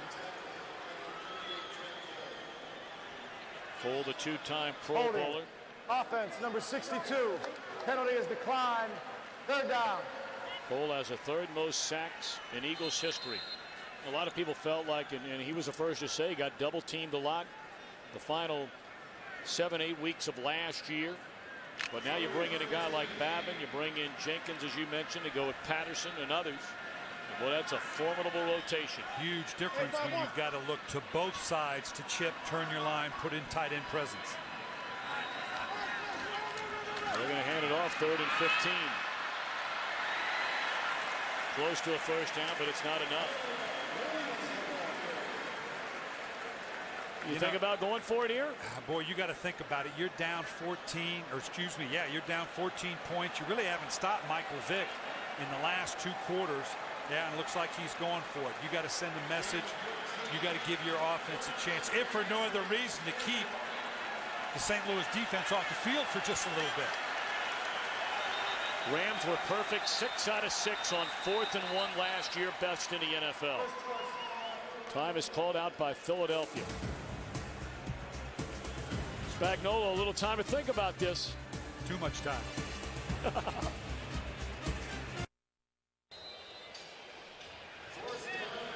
4th and 1.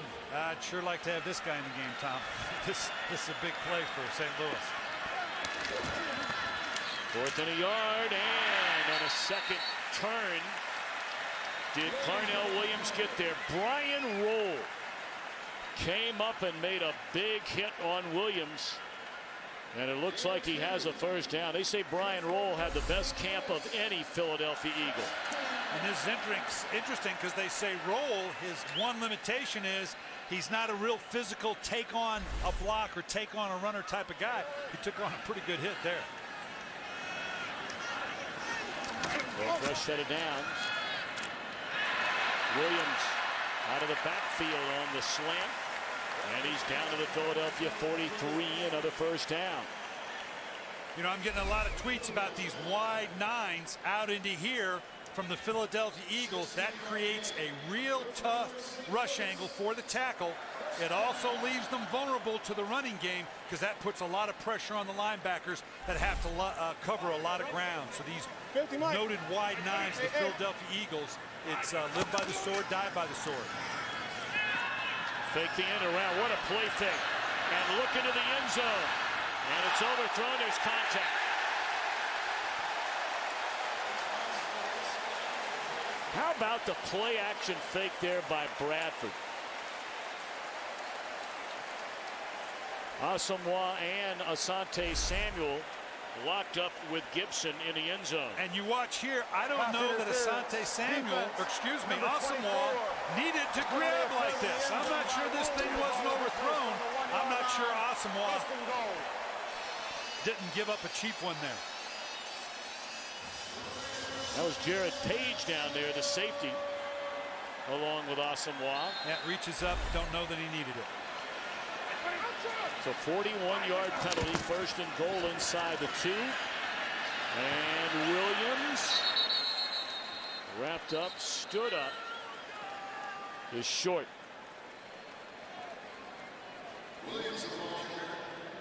Well, this down here on the goal line for the Philadelphia Eagles, this is where the addition of a Cullen Jenkins, the physicality, boy, there's some hit going there, that just rips the head off. But that extra beef, we talked earlier about Cullen Jenkins, Mike Patterson. This is a bigger, more physical Philadelphia team than they've had in a while. We'll see if it shows up here. Oh, that's a killer. That's a killer if they call this on St. Louis for movement. Ball start. Offense, number 47. 5-yard penalty. 2nd down. That's your tight end, Benjamin. You just see, you'll see his head just pop up here a little bit, little motion, and right there, that's all it needs right there. Movement then by Philadelphia. That goes from touching the goal line. This totally changes now your play calling sequence and what it is you're trying to do. All right, but you know you're in 4-down territory when you're down by 14. I'm going to stick with the run here to start. Well, that's why I was going to say, would you stay with the run? Play action and throw. Nearly intercepted. What a great effort by Page. He nearly hung on. Now here's the problem, and here this is just a nice job. This is almost going the other way, folks. Wow. But now here's the problem. Yeah, if you throw and you complete it, that's great. Now you almost have to throw. If you run the ball, you get half the distance back. You leave yourself from latitude. Now you almost assuredly, unless St. Louis decides, you know what, we're in 4-down territory. We're going to go either way. That would be the only call that would affect your ability to run the ball here. Moses Fotu runs off the field into the Philadelphia locker room. We'll check in on him. Play clock down to 2. They get it off 3rd and goal. Corner of the end zone, not even close. Amendola was open, and Bradford missed him. Bradford has not been sharp today. No, and he knows it. He knows Amendola had gotten a step on him. All he needed to do was give it just a little more air. You get anxious. I want you to watch here. Amendola making a nice move going to the corner. Watch how flat that throw is. That just doesn't give the receiver any chance whatsoever. You got to put some air on it like you're throwing into a bucket at the corner of the end zone. This will be a 23-yard field goal try for Josh Brown. He's made one, he's missed one, he's made a second. So a little over an entire quarter to play. Rams settle for 3. The penalty still huge in that 1st and goal.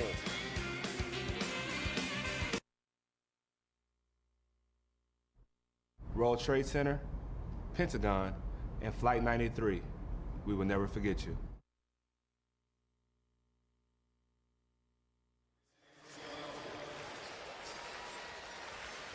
A minute 9 remaining in the 3rd quarter. Steven Jackson, his first carry of the year, went for 47 yards and a touchdown. He carried the ball one more time, was in the game for one more play, and he is left with a quad injury. 24-13 Philadelphia. Lewis will take a knee. Of course, as we remember, 9/11, 2001. The NFL is holding a special auction to benefit 9/11 charities. Autographed game-worn jerseys from this game, along with today's game ball and other unique NFL items, will be auctioned to raise money for Tuesday's Children and My Good Deed. Visit NFL.com/auction today if you're able to bid on those items.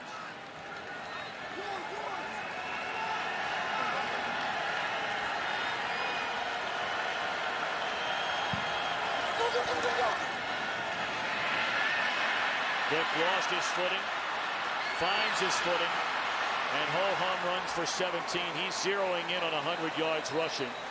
There is a penalty flag down on the far sideline. Goodness gracious. Look at, I mean, he should have been down a couple times here. They got him bottled up. And look at the bounce. And now all of a sudden the little burst. That's the thing that separates Michael Vick from other quarterbacks that can run, is that ability to open that burst like a great running back or a receiver going downfield. Prior to the pass, illegal contact, defense, number 24. That 5-yard penalty is added to the end of the run. First down. Should be noted, coming into the game, coming into the season, Michael Vick was only 278 yards shy of Randall Cunningham's all-time record for rushing yards by a quarterback. Vick has 7 carries today for 86 yards.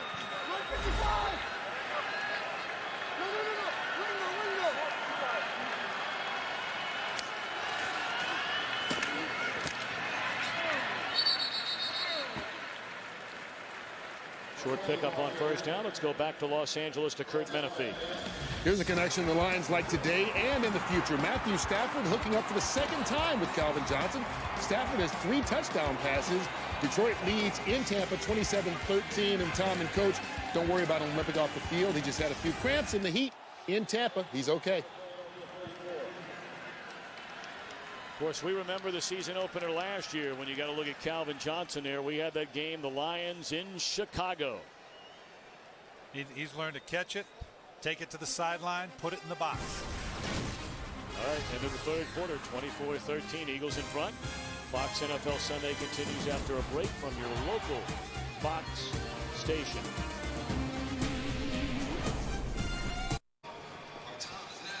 (24-13), Philadelphia with the lead, Philadelphia with the ball. A lot of talk about this offensive line and what they would do, what they might not do under first-year defensive line coach. They talked him out of retirement, Howard Mudd. Your impressions through 3 quarters of the first game of the year? Well, we'll see what they're going to do here, but right now, smart move by Michael Vick. Oh, and we got a penalty. That's going to be a late hit on Vick. It looked like it was down here at the receiver position. I don't know if somebody held.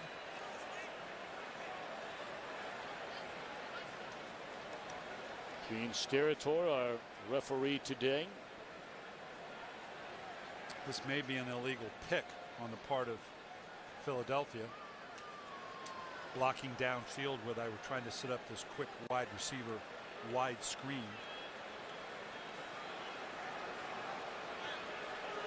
The longer they talk about it, the more it always worried me because it means they're not quite sure, but they'll sort it out. There is no foul for offensive pass interference. The contact with the receiver occurs at the line of scrimmage. It will be third down. And that's what it was, because obviously they were trying to set up some kind of pick screen, but it happened on, you're going to see right here. Right now, that contact right there, boy, I don't know. Kind of pedestrian. I'm glad they didn't stick with it.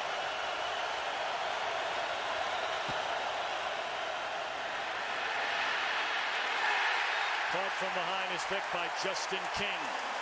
And the Eagles will punt. Saw the same thing in the first quarter when they brought pressure off the backside of a play-action fake. You're going to see King coming right here, right off that edge here. We saw Fletcher do it earlier in the game. Again, unaware of it because of the fake. He's going to the right, doesn't think he's going to get caught by the backside. This is the one guy that's not accounted for when you sprint away from a defense.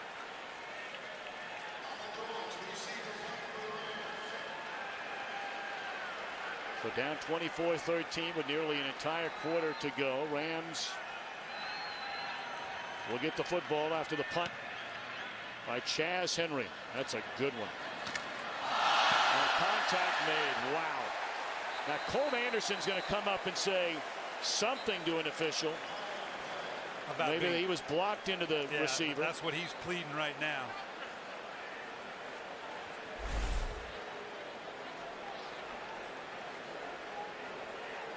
No, and he was in front of the defender. I don't know that he's going to get that call.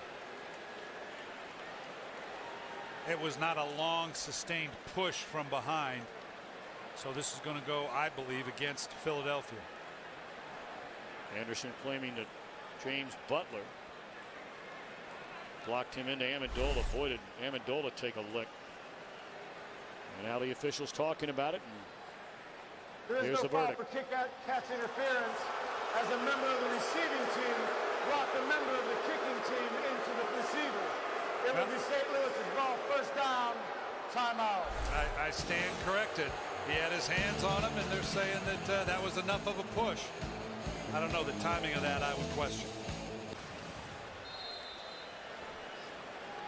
Yeah, and okay, yeah, technically, I guess that is a penalty. I just think the timing of it, there wasn't an impetus of a push. I don't know that I don't call the penalty on Philadelphia there. Well, I think in one way they come back the other way, and that's a rookie who had a couple of drops early out of Wisconsin. Lance Kendrick's a big game. I'm not sure if I'm not St. Louis. I know we're not necessarily in a 2-minute situation. They had some sex with the no huddle early. Let's see if they want to pick it up again, kind of create a tempo. It doesn't look like they are, but they had some success with their no huddle tempo in the first quarter. I'm not sure I wouldn't try to do it here because, again, time is going to be a factor. We're still better than 13 minutes out. You're certainly not in a desperate 2-minute situation, but saving some time with that sugar huddle they had going before might not be a bad idea.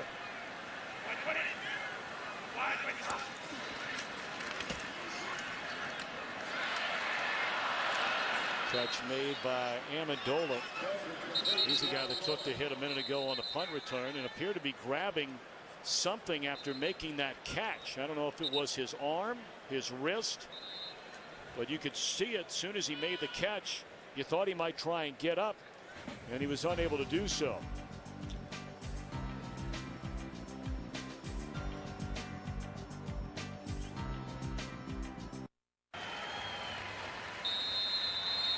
Well, moments ago, Danny Amendola helped to his feet. It appears to be a very serious injury. Quite frankly, it's a very ugly, gruesome injury, and we're not going to look at it again.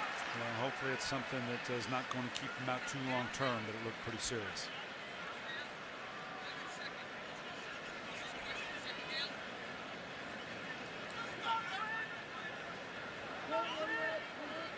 All right, 13-12 to play.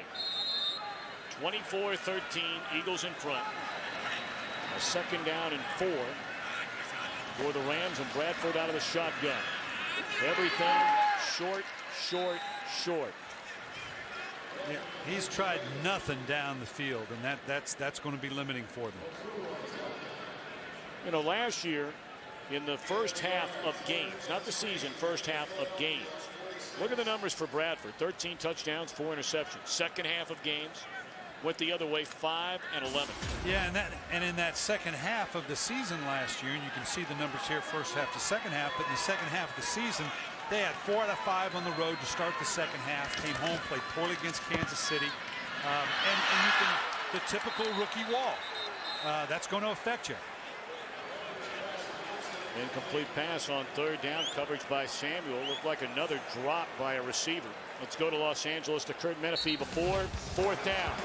Well, we will take it to Chicago, where the Bears defense has dominated the Falcons all day, although Matt Ryan's fumble helps out. Brian Urlacher, who had an interception earlier, scoops it up and scores. It's 30-6. Bears all over Atlanta in the fourth. Thom and Coach. All right. Kurt, thank you. Fourth down and 2. Obviously down 11, they're going for it. Boy, that was a dangerous throw, and it looks like it's a catch for a first down. Yeah, and the spot here is going to be interesting because he turned to get out of bounds. Let's see where they spot this. Yep, looks like it's a first down. Cadillac Williams, they had 2 teammates standing next to one another over there. Yeah, this is somebody had an assignment great. Kendricks probably needed to be a little bit deeper. That's the veteran experience of Williams. He, like Jackson, is very good out of the backfield. He's a complete back, and that bodes well for St. Louis going forward when they get both these guys back in the backfield. Well, the hope's still alive. Granted, there's a long way to go, but you fail to convert there, and you're really behind it. Back to the ground, and Cadillac inside the 40, down to the 37-yard line. It was that short counter step that I talked about earlier. That seems to be the runs that are giving the Eagles the toughest. Again, the flow that little counter step shows, that indicates that they get out of position. That's the type of run that has been hurting the Philadelphia Eagles all day. I imagine we're going to see a bunch more of it.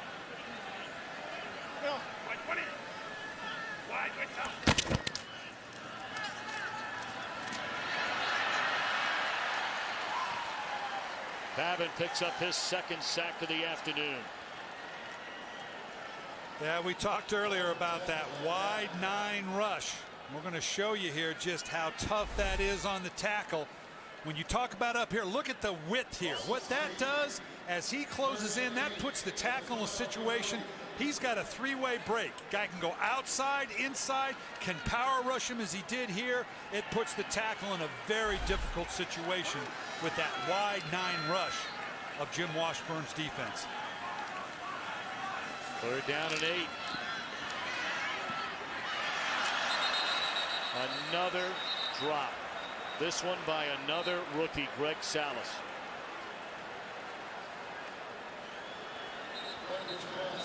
And this too big a hill for a climber here at a 4th and a long. With 10 minutes left in the game, you hope you can punt here, get him backed up a little bit, and get favorable field position on the exchange. Of course, you can say they're rookies, and you can go on from now until next Tuesday about that. Bottom line is they're getting paid to play. And there have been a number of drops in this game by both Kendricks and that one by Salas. They're not alone. 6 drops total on the day for the Rams.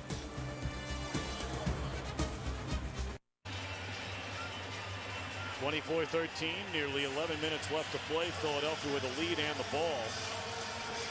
I want to remind you, for those of you who have games in your home market that you're waiting on, 4 o'clock Eastern, 3 o'clock Central, 1 o'clock Pacific, will be getting you there to help commemorate our 9/11 ceremonies in just a bit. Well, St. Louis needs to dial up a whole bunch more of that, because they absolutely need a stop here. This is desperation time here. You can't be passive. Now you've gotten them a 2nd and long. Be a great place for a trap or a draw on Philadelphia's part, because I can't imagine you not continuing to bring the pressure. You cannot be passive in this situation. You have got to have a 3 and out if you're St. Louis.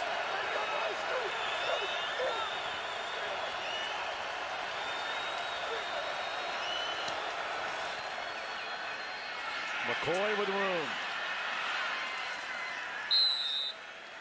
Wow, they just broke contain. You can see here the right side of St. Louis. Watch how he comes in here and just gets collapsed down inside. There is no contain. Michael's got to stay to the outside. Quentin Michael here, the safety, needed to stay outside to build that picket fence we talk about occasionally. So the back has no place to go, got gobbled up inside.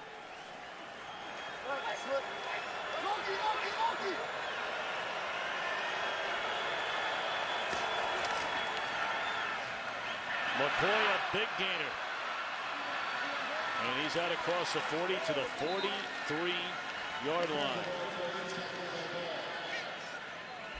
Craig Dahl here does just the opposite. Watch how wide upfield he is. Everything gets washed down. You got to press the edge. Stay as deep as the deepest. He's too far up the field.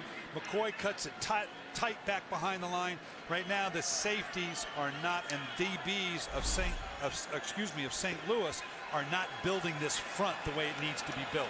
Back-to-back longest carries of the game for McCoy. And he'll take a seat while Ronnie Brown gets a football, and that'll be a gain of 8. This is old-fashioned power football, and there's an injured Ram on the field. That's Ron Bartell. And they're already a little bit thin at that corner position to begin with. So they're looking at Bartell. And we'll be back.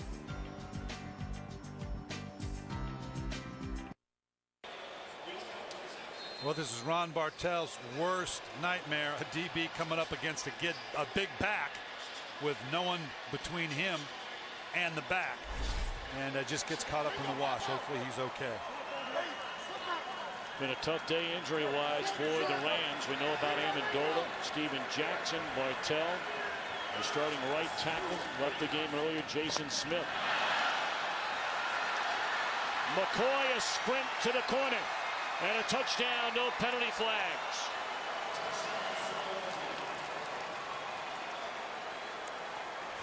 Yeah.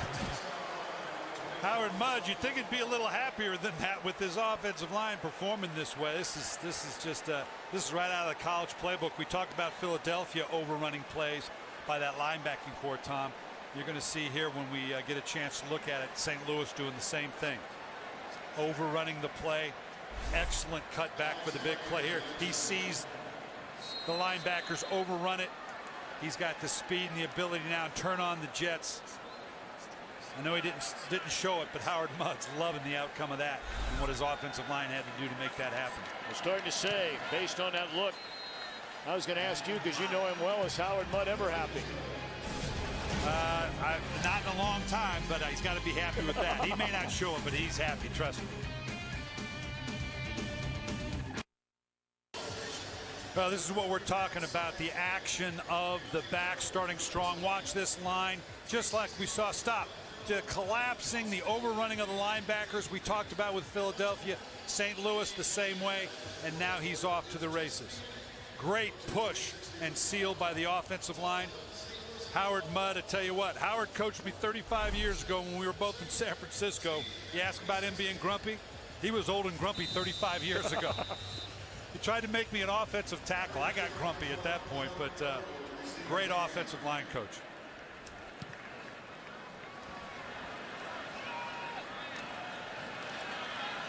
Or we're going to take a knee.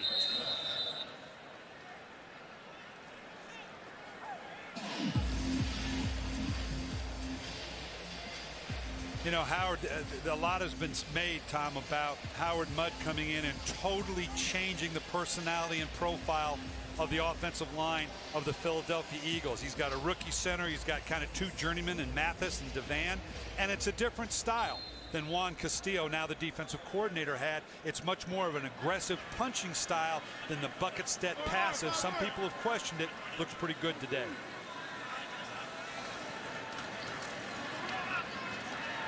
You know, it's interesting, Brian, how when you have a lead late and then you have 4 plays in a row, 3 plays in a row, where LaShawn McCoy is given the ball, you know, you ask yourself, and this is what you coaches do.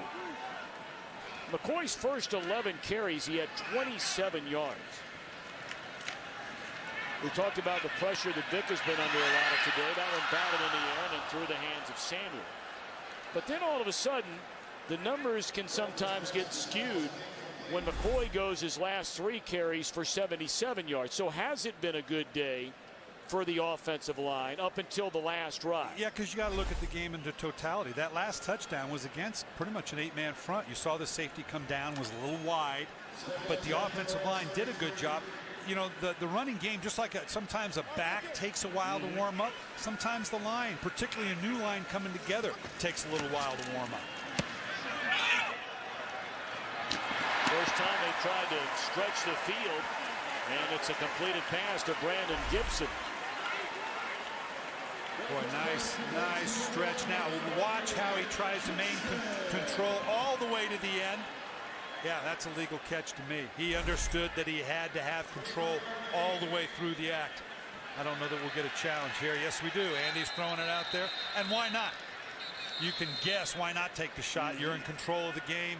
I don't know if he thinks he saw something, but it's probably a pretty good challenge. So you take a look, you be the judge. They'll take a look at it upstairs. The key is their movement. Is there noticeable movement of the ball after the catch? That's what they're going to have to look for. The ruling on the field of a completed pass. We'll be back. Timeout.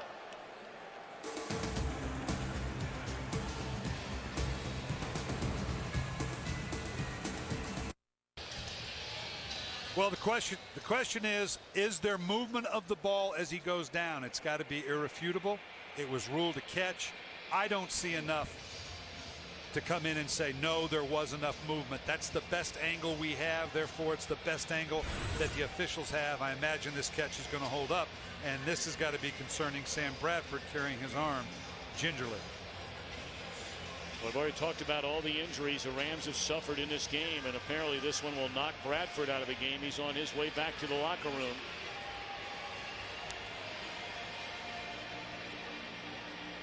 When you look at the players that have been injured, you talked about the quad. You know, if you tweak that thing, can it linger week after week after week?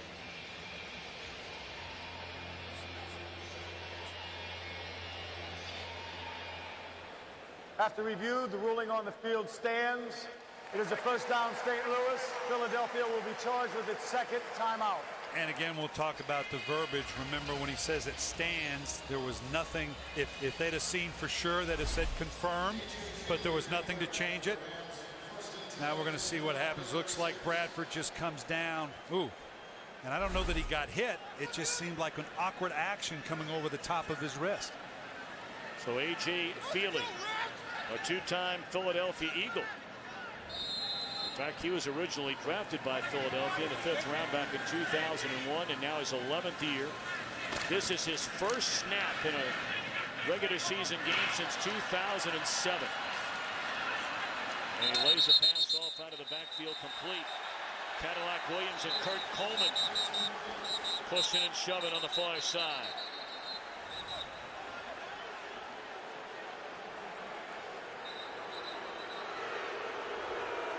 Yeah, and this is one of those instances, neither coach, but particularly Andy Reid, you're up 31-13. You don't want your team to lose focus, fall into this type of activity, because there's no upside to that. Shows a lack of discipline. So I imagine Andy Reid will be all over Illegal this. block in the back, offense, number 62. 10-yard penalty from the previous spot. Replay, first down. That precedes everything on that block in the back by Harvey Dahl. And the ball brought back to the Philadelphia 46.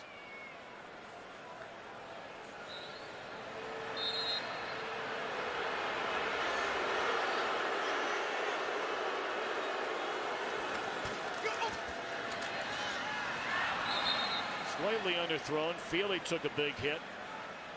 The Eagles bring in the house. Yeah, and why not against a quarterback that hasn't played the whole game? Your starter has gotten every rep during the course of the season. That's the hardest thing for a backup to do, to come in and really be comfortable with the pressure packages he's going to see. Do I check off? Do I throw the hot? Do I throw the break off? That's tough for the backup quarterback to come in and do in this situation.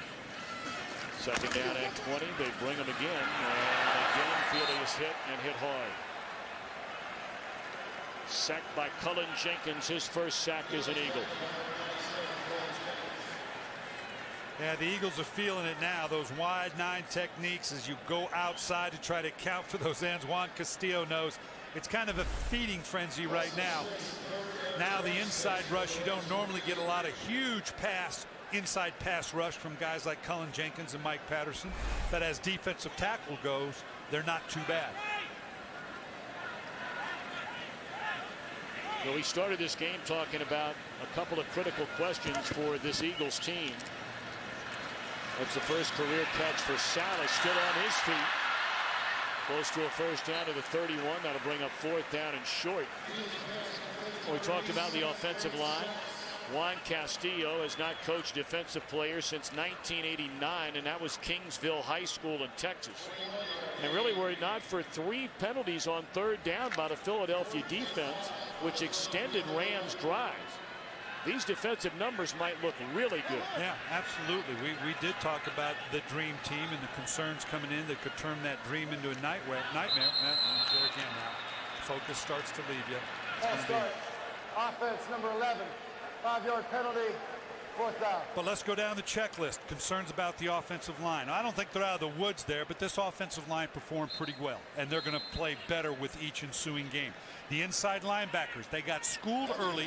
I still think Casey Matthews obviously could be a vulnerability until he really gets comfortable with it, but they performed on the whole very well. The kickers have performed very well, and Juan Castillo's going to come back and look at that, like you alluded to, other than 3 penalties. Probably a pretty good game on his part. Incomplete. That'll give the football to Philadelphia, and that will bring Michael Vick and company on the field one more time.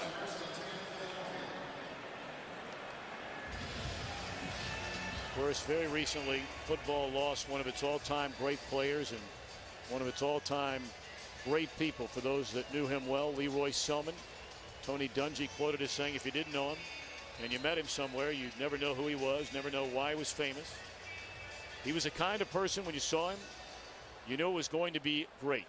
Certain people you're happy to see. He was one of those always.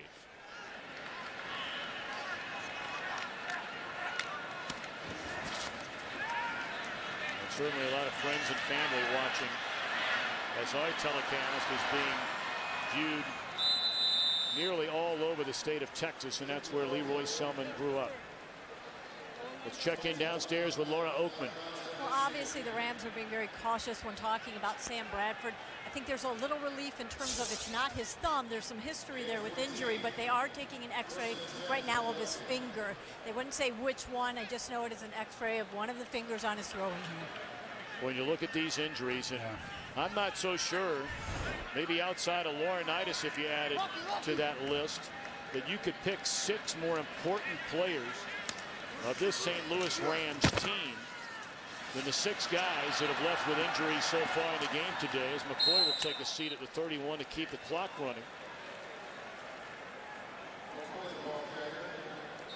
And even in a game like this, Steve Spagnuolo, given the injuries, it doesn't matter. There's still things about this game that you need to improve on. They're giving up the edge here in St. Louis. There are technique things, there are schematic things that are catching the Rams right now that they're going to have to address, and they're going to have plenty of film to look at, because that last run's a perfect example. Be able to get outflanked like that on a play that you know they're going to run, something that's got to be corrected going forward.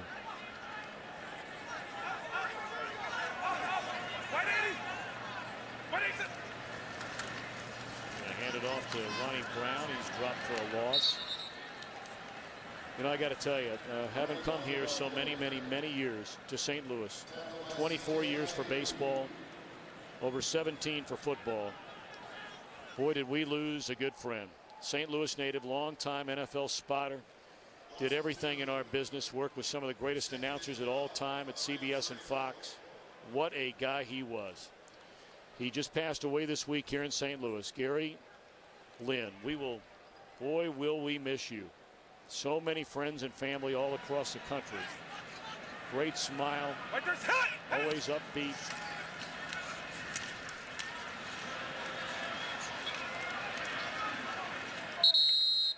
Dion Lewis with a carry to the 30. All right, what about the Rams? We've talked about some of the issues with the Eagles, at least coming into the game. for a team that many expect will go to the playoffs. There are a lot of people believe the Rams are the team to beat as Bradford makes his way out of the locker room back onto the sideline, that they're the team to beat in the NFC West. You know, I've got the Rams 24th in my power rating that I do for FoxSports.com, and that is too low because they're a good football team. What scares me, their first half of the season schedule is absolutely brutal. If they can survive that with any kind of proficiency, the second half looks pretty good. But that's got to be a concern for Coach Steve Spagnuolo. One-handed catch made by McCoy. Look at the teams they are playing. This is, I don't know who he upset in the league office, and I'm only joking. But this first half schedule, look at that. At New York, then you got Baltimore. Okay, Washington, we'll see. At Green Bay, at Dallas, then you come home to New Orleans. That is brutal. If they can navigate through this, even at 500, the second half of their season is very doable. They don't even play a division game until the second half of the season. This is a tough road for Steve Spagnuolo and his group. I mean, you can make a strong argument, and well, you know, it all depends on what kind of injury toll you have. They've had a lot of them today. That this Rams team could be 3-4 or 2-5, and arguably be one of the top 10 teams in the NFC. And that's going to be the challenge for him, to keep his team together under whatever adversity comes their way the first half of the season. I know you only go one game at a time. We hear from the coaches and the players, and you don't want the players thinking about it, but as a coach, you got to have a plan to help them weather those storms.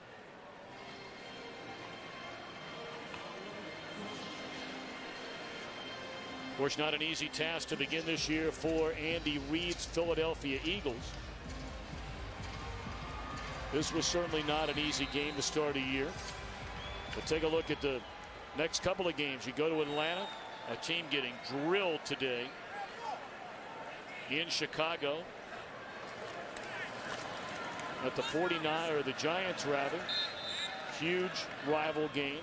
San Francisco at Buffalo at Washington. That's a pretty favorable schedule leading up to a bye week before you take on Dallas, Chicago, and Arizona. Well, it's the balance. You know, everybody plays a tough schedule, okay? And you could say, well, everybody in the NFC West has got a tough schedule, just like St. Louis. Yeah, but the way it comes at you, can you hold your team together via the onslaught of a tough early schedule rather than it being piecemealed out every other game, every third or fourth game? You know, for a division champ last year, though, you have to say, really, as we get down to the 2-minute warning, that Philadelphia caught a huge break on the schedule. We'll talk more about that when we come back. They play 6 teams the entire year that were over 500.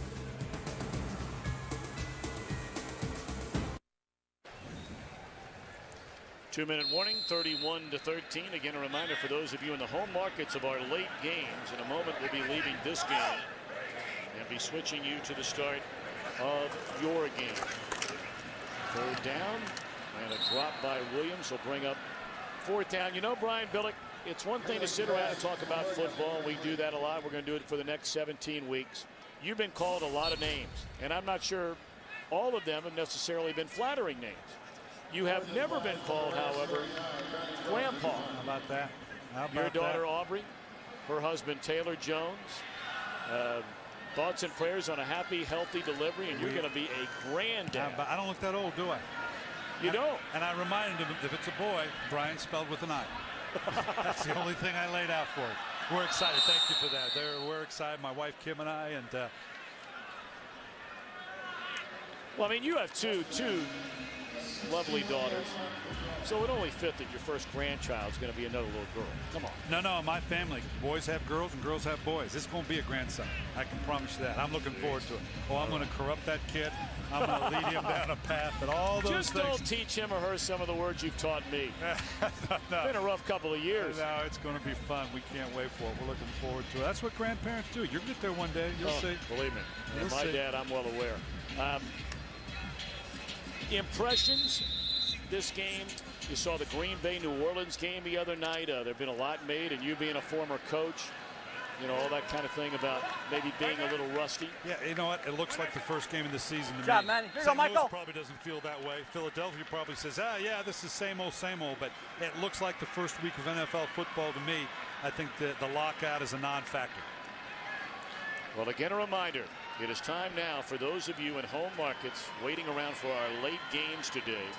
We are sending you there now to get you to the start of your game. Thanks for being with us. We'll see you next weekend.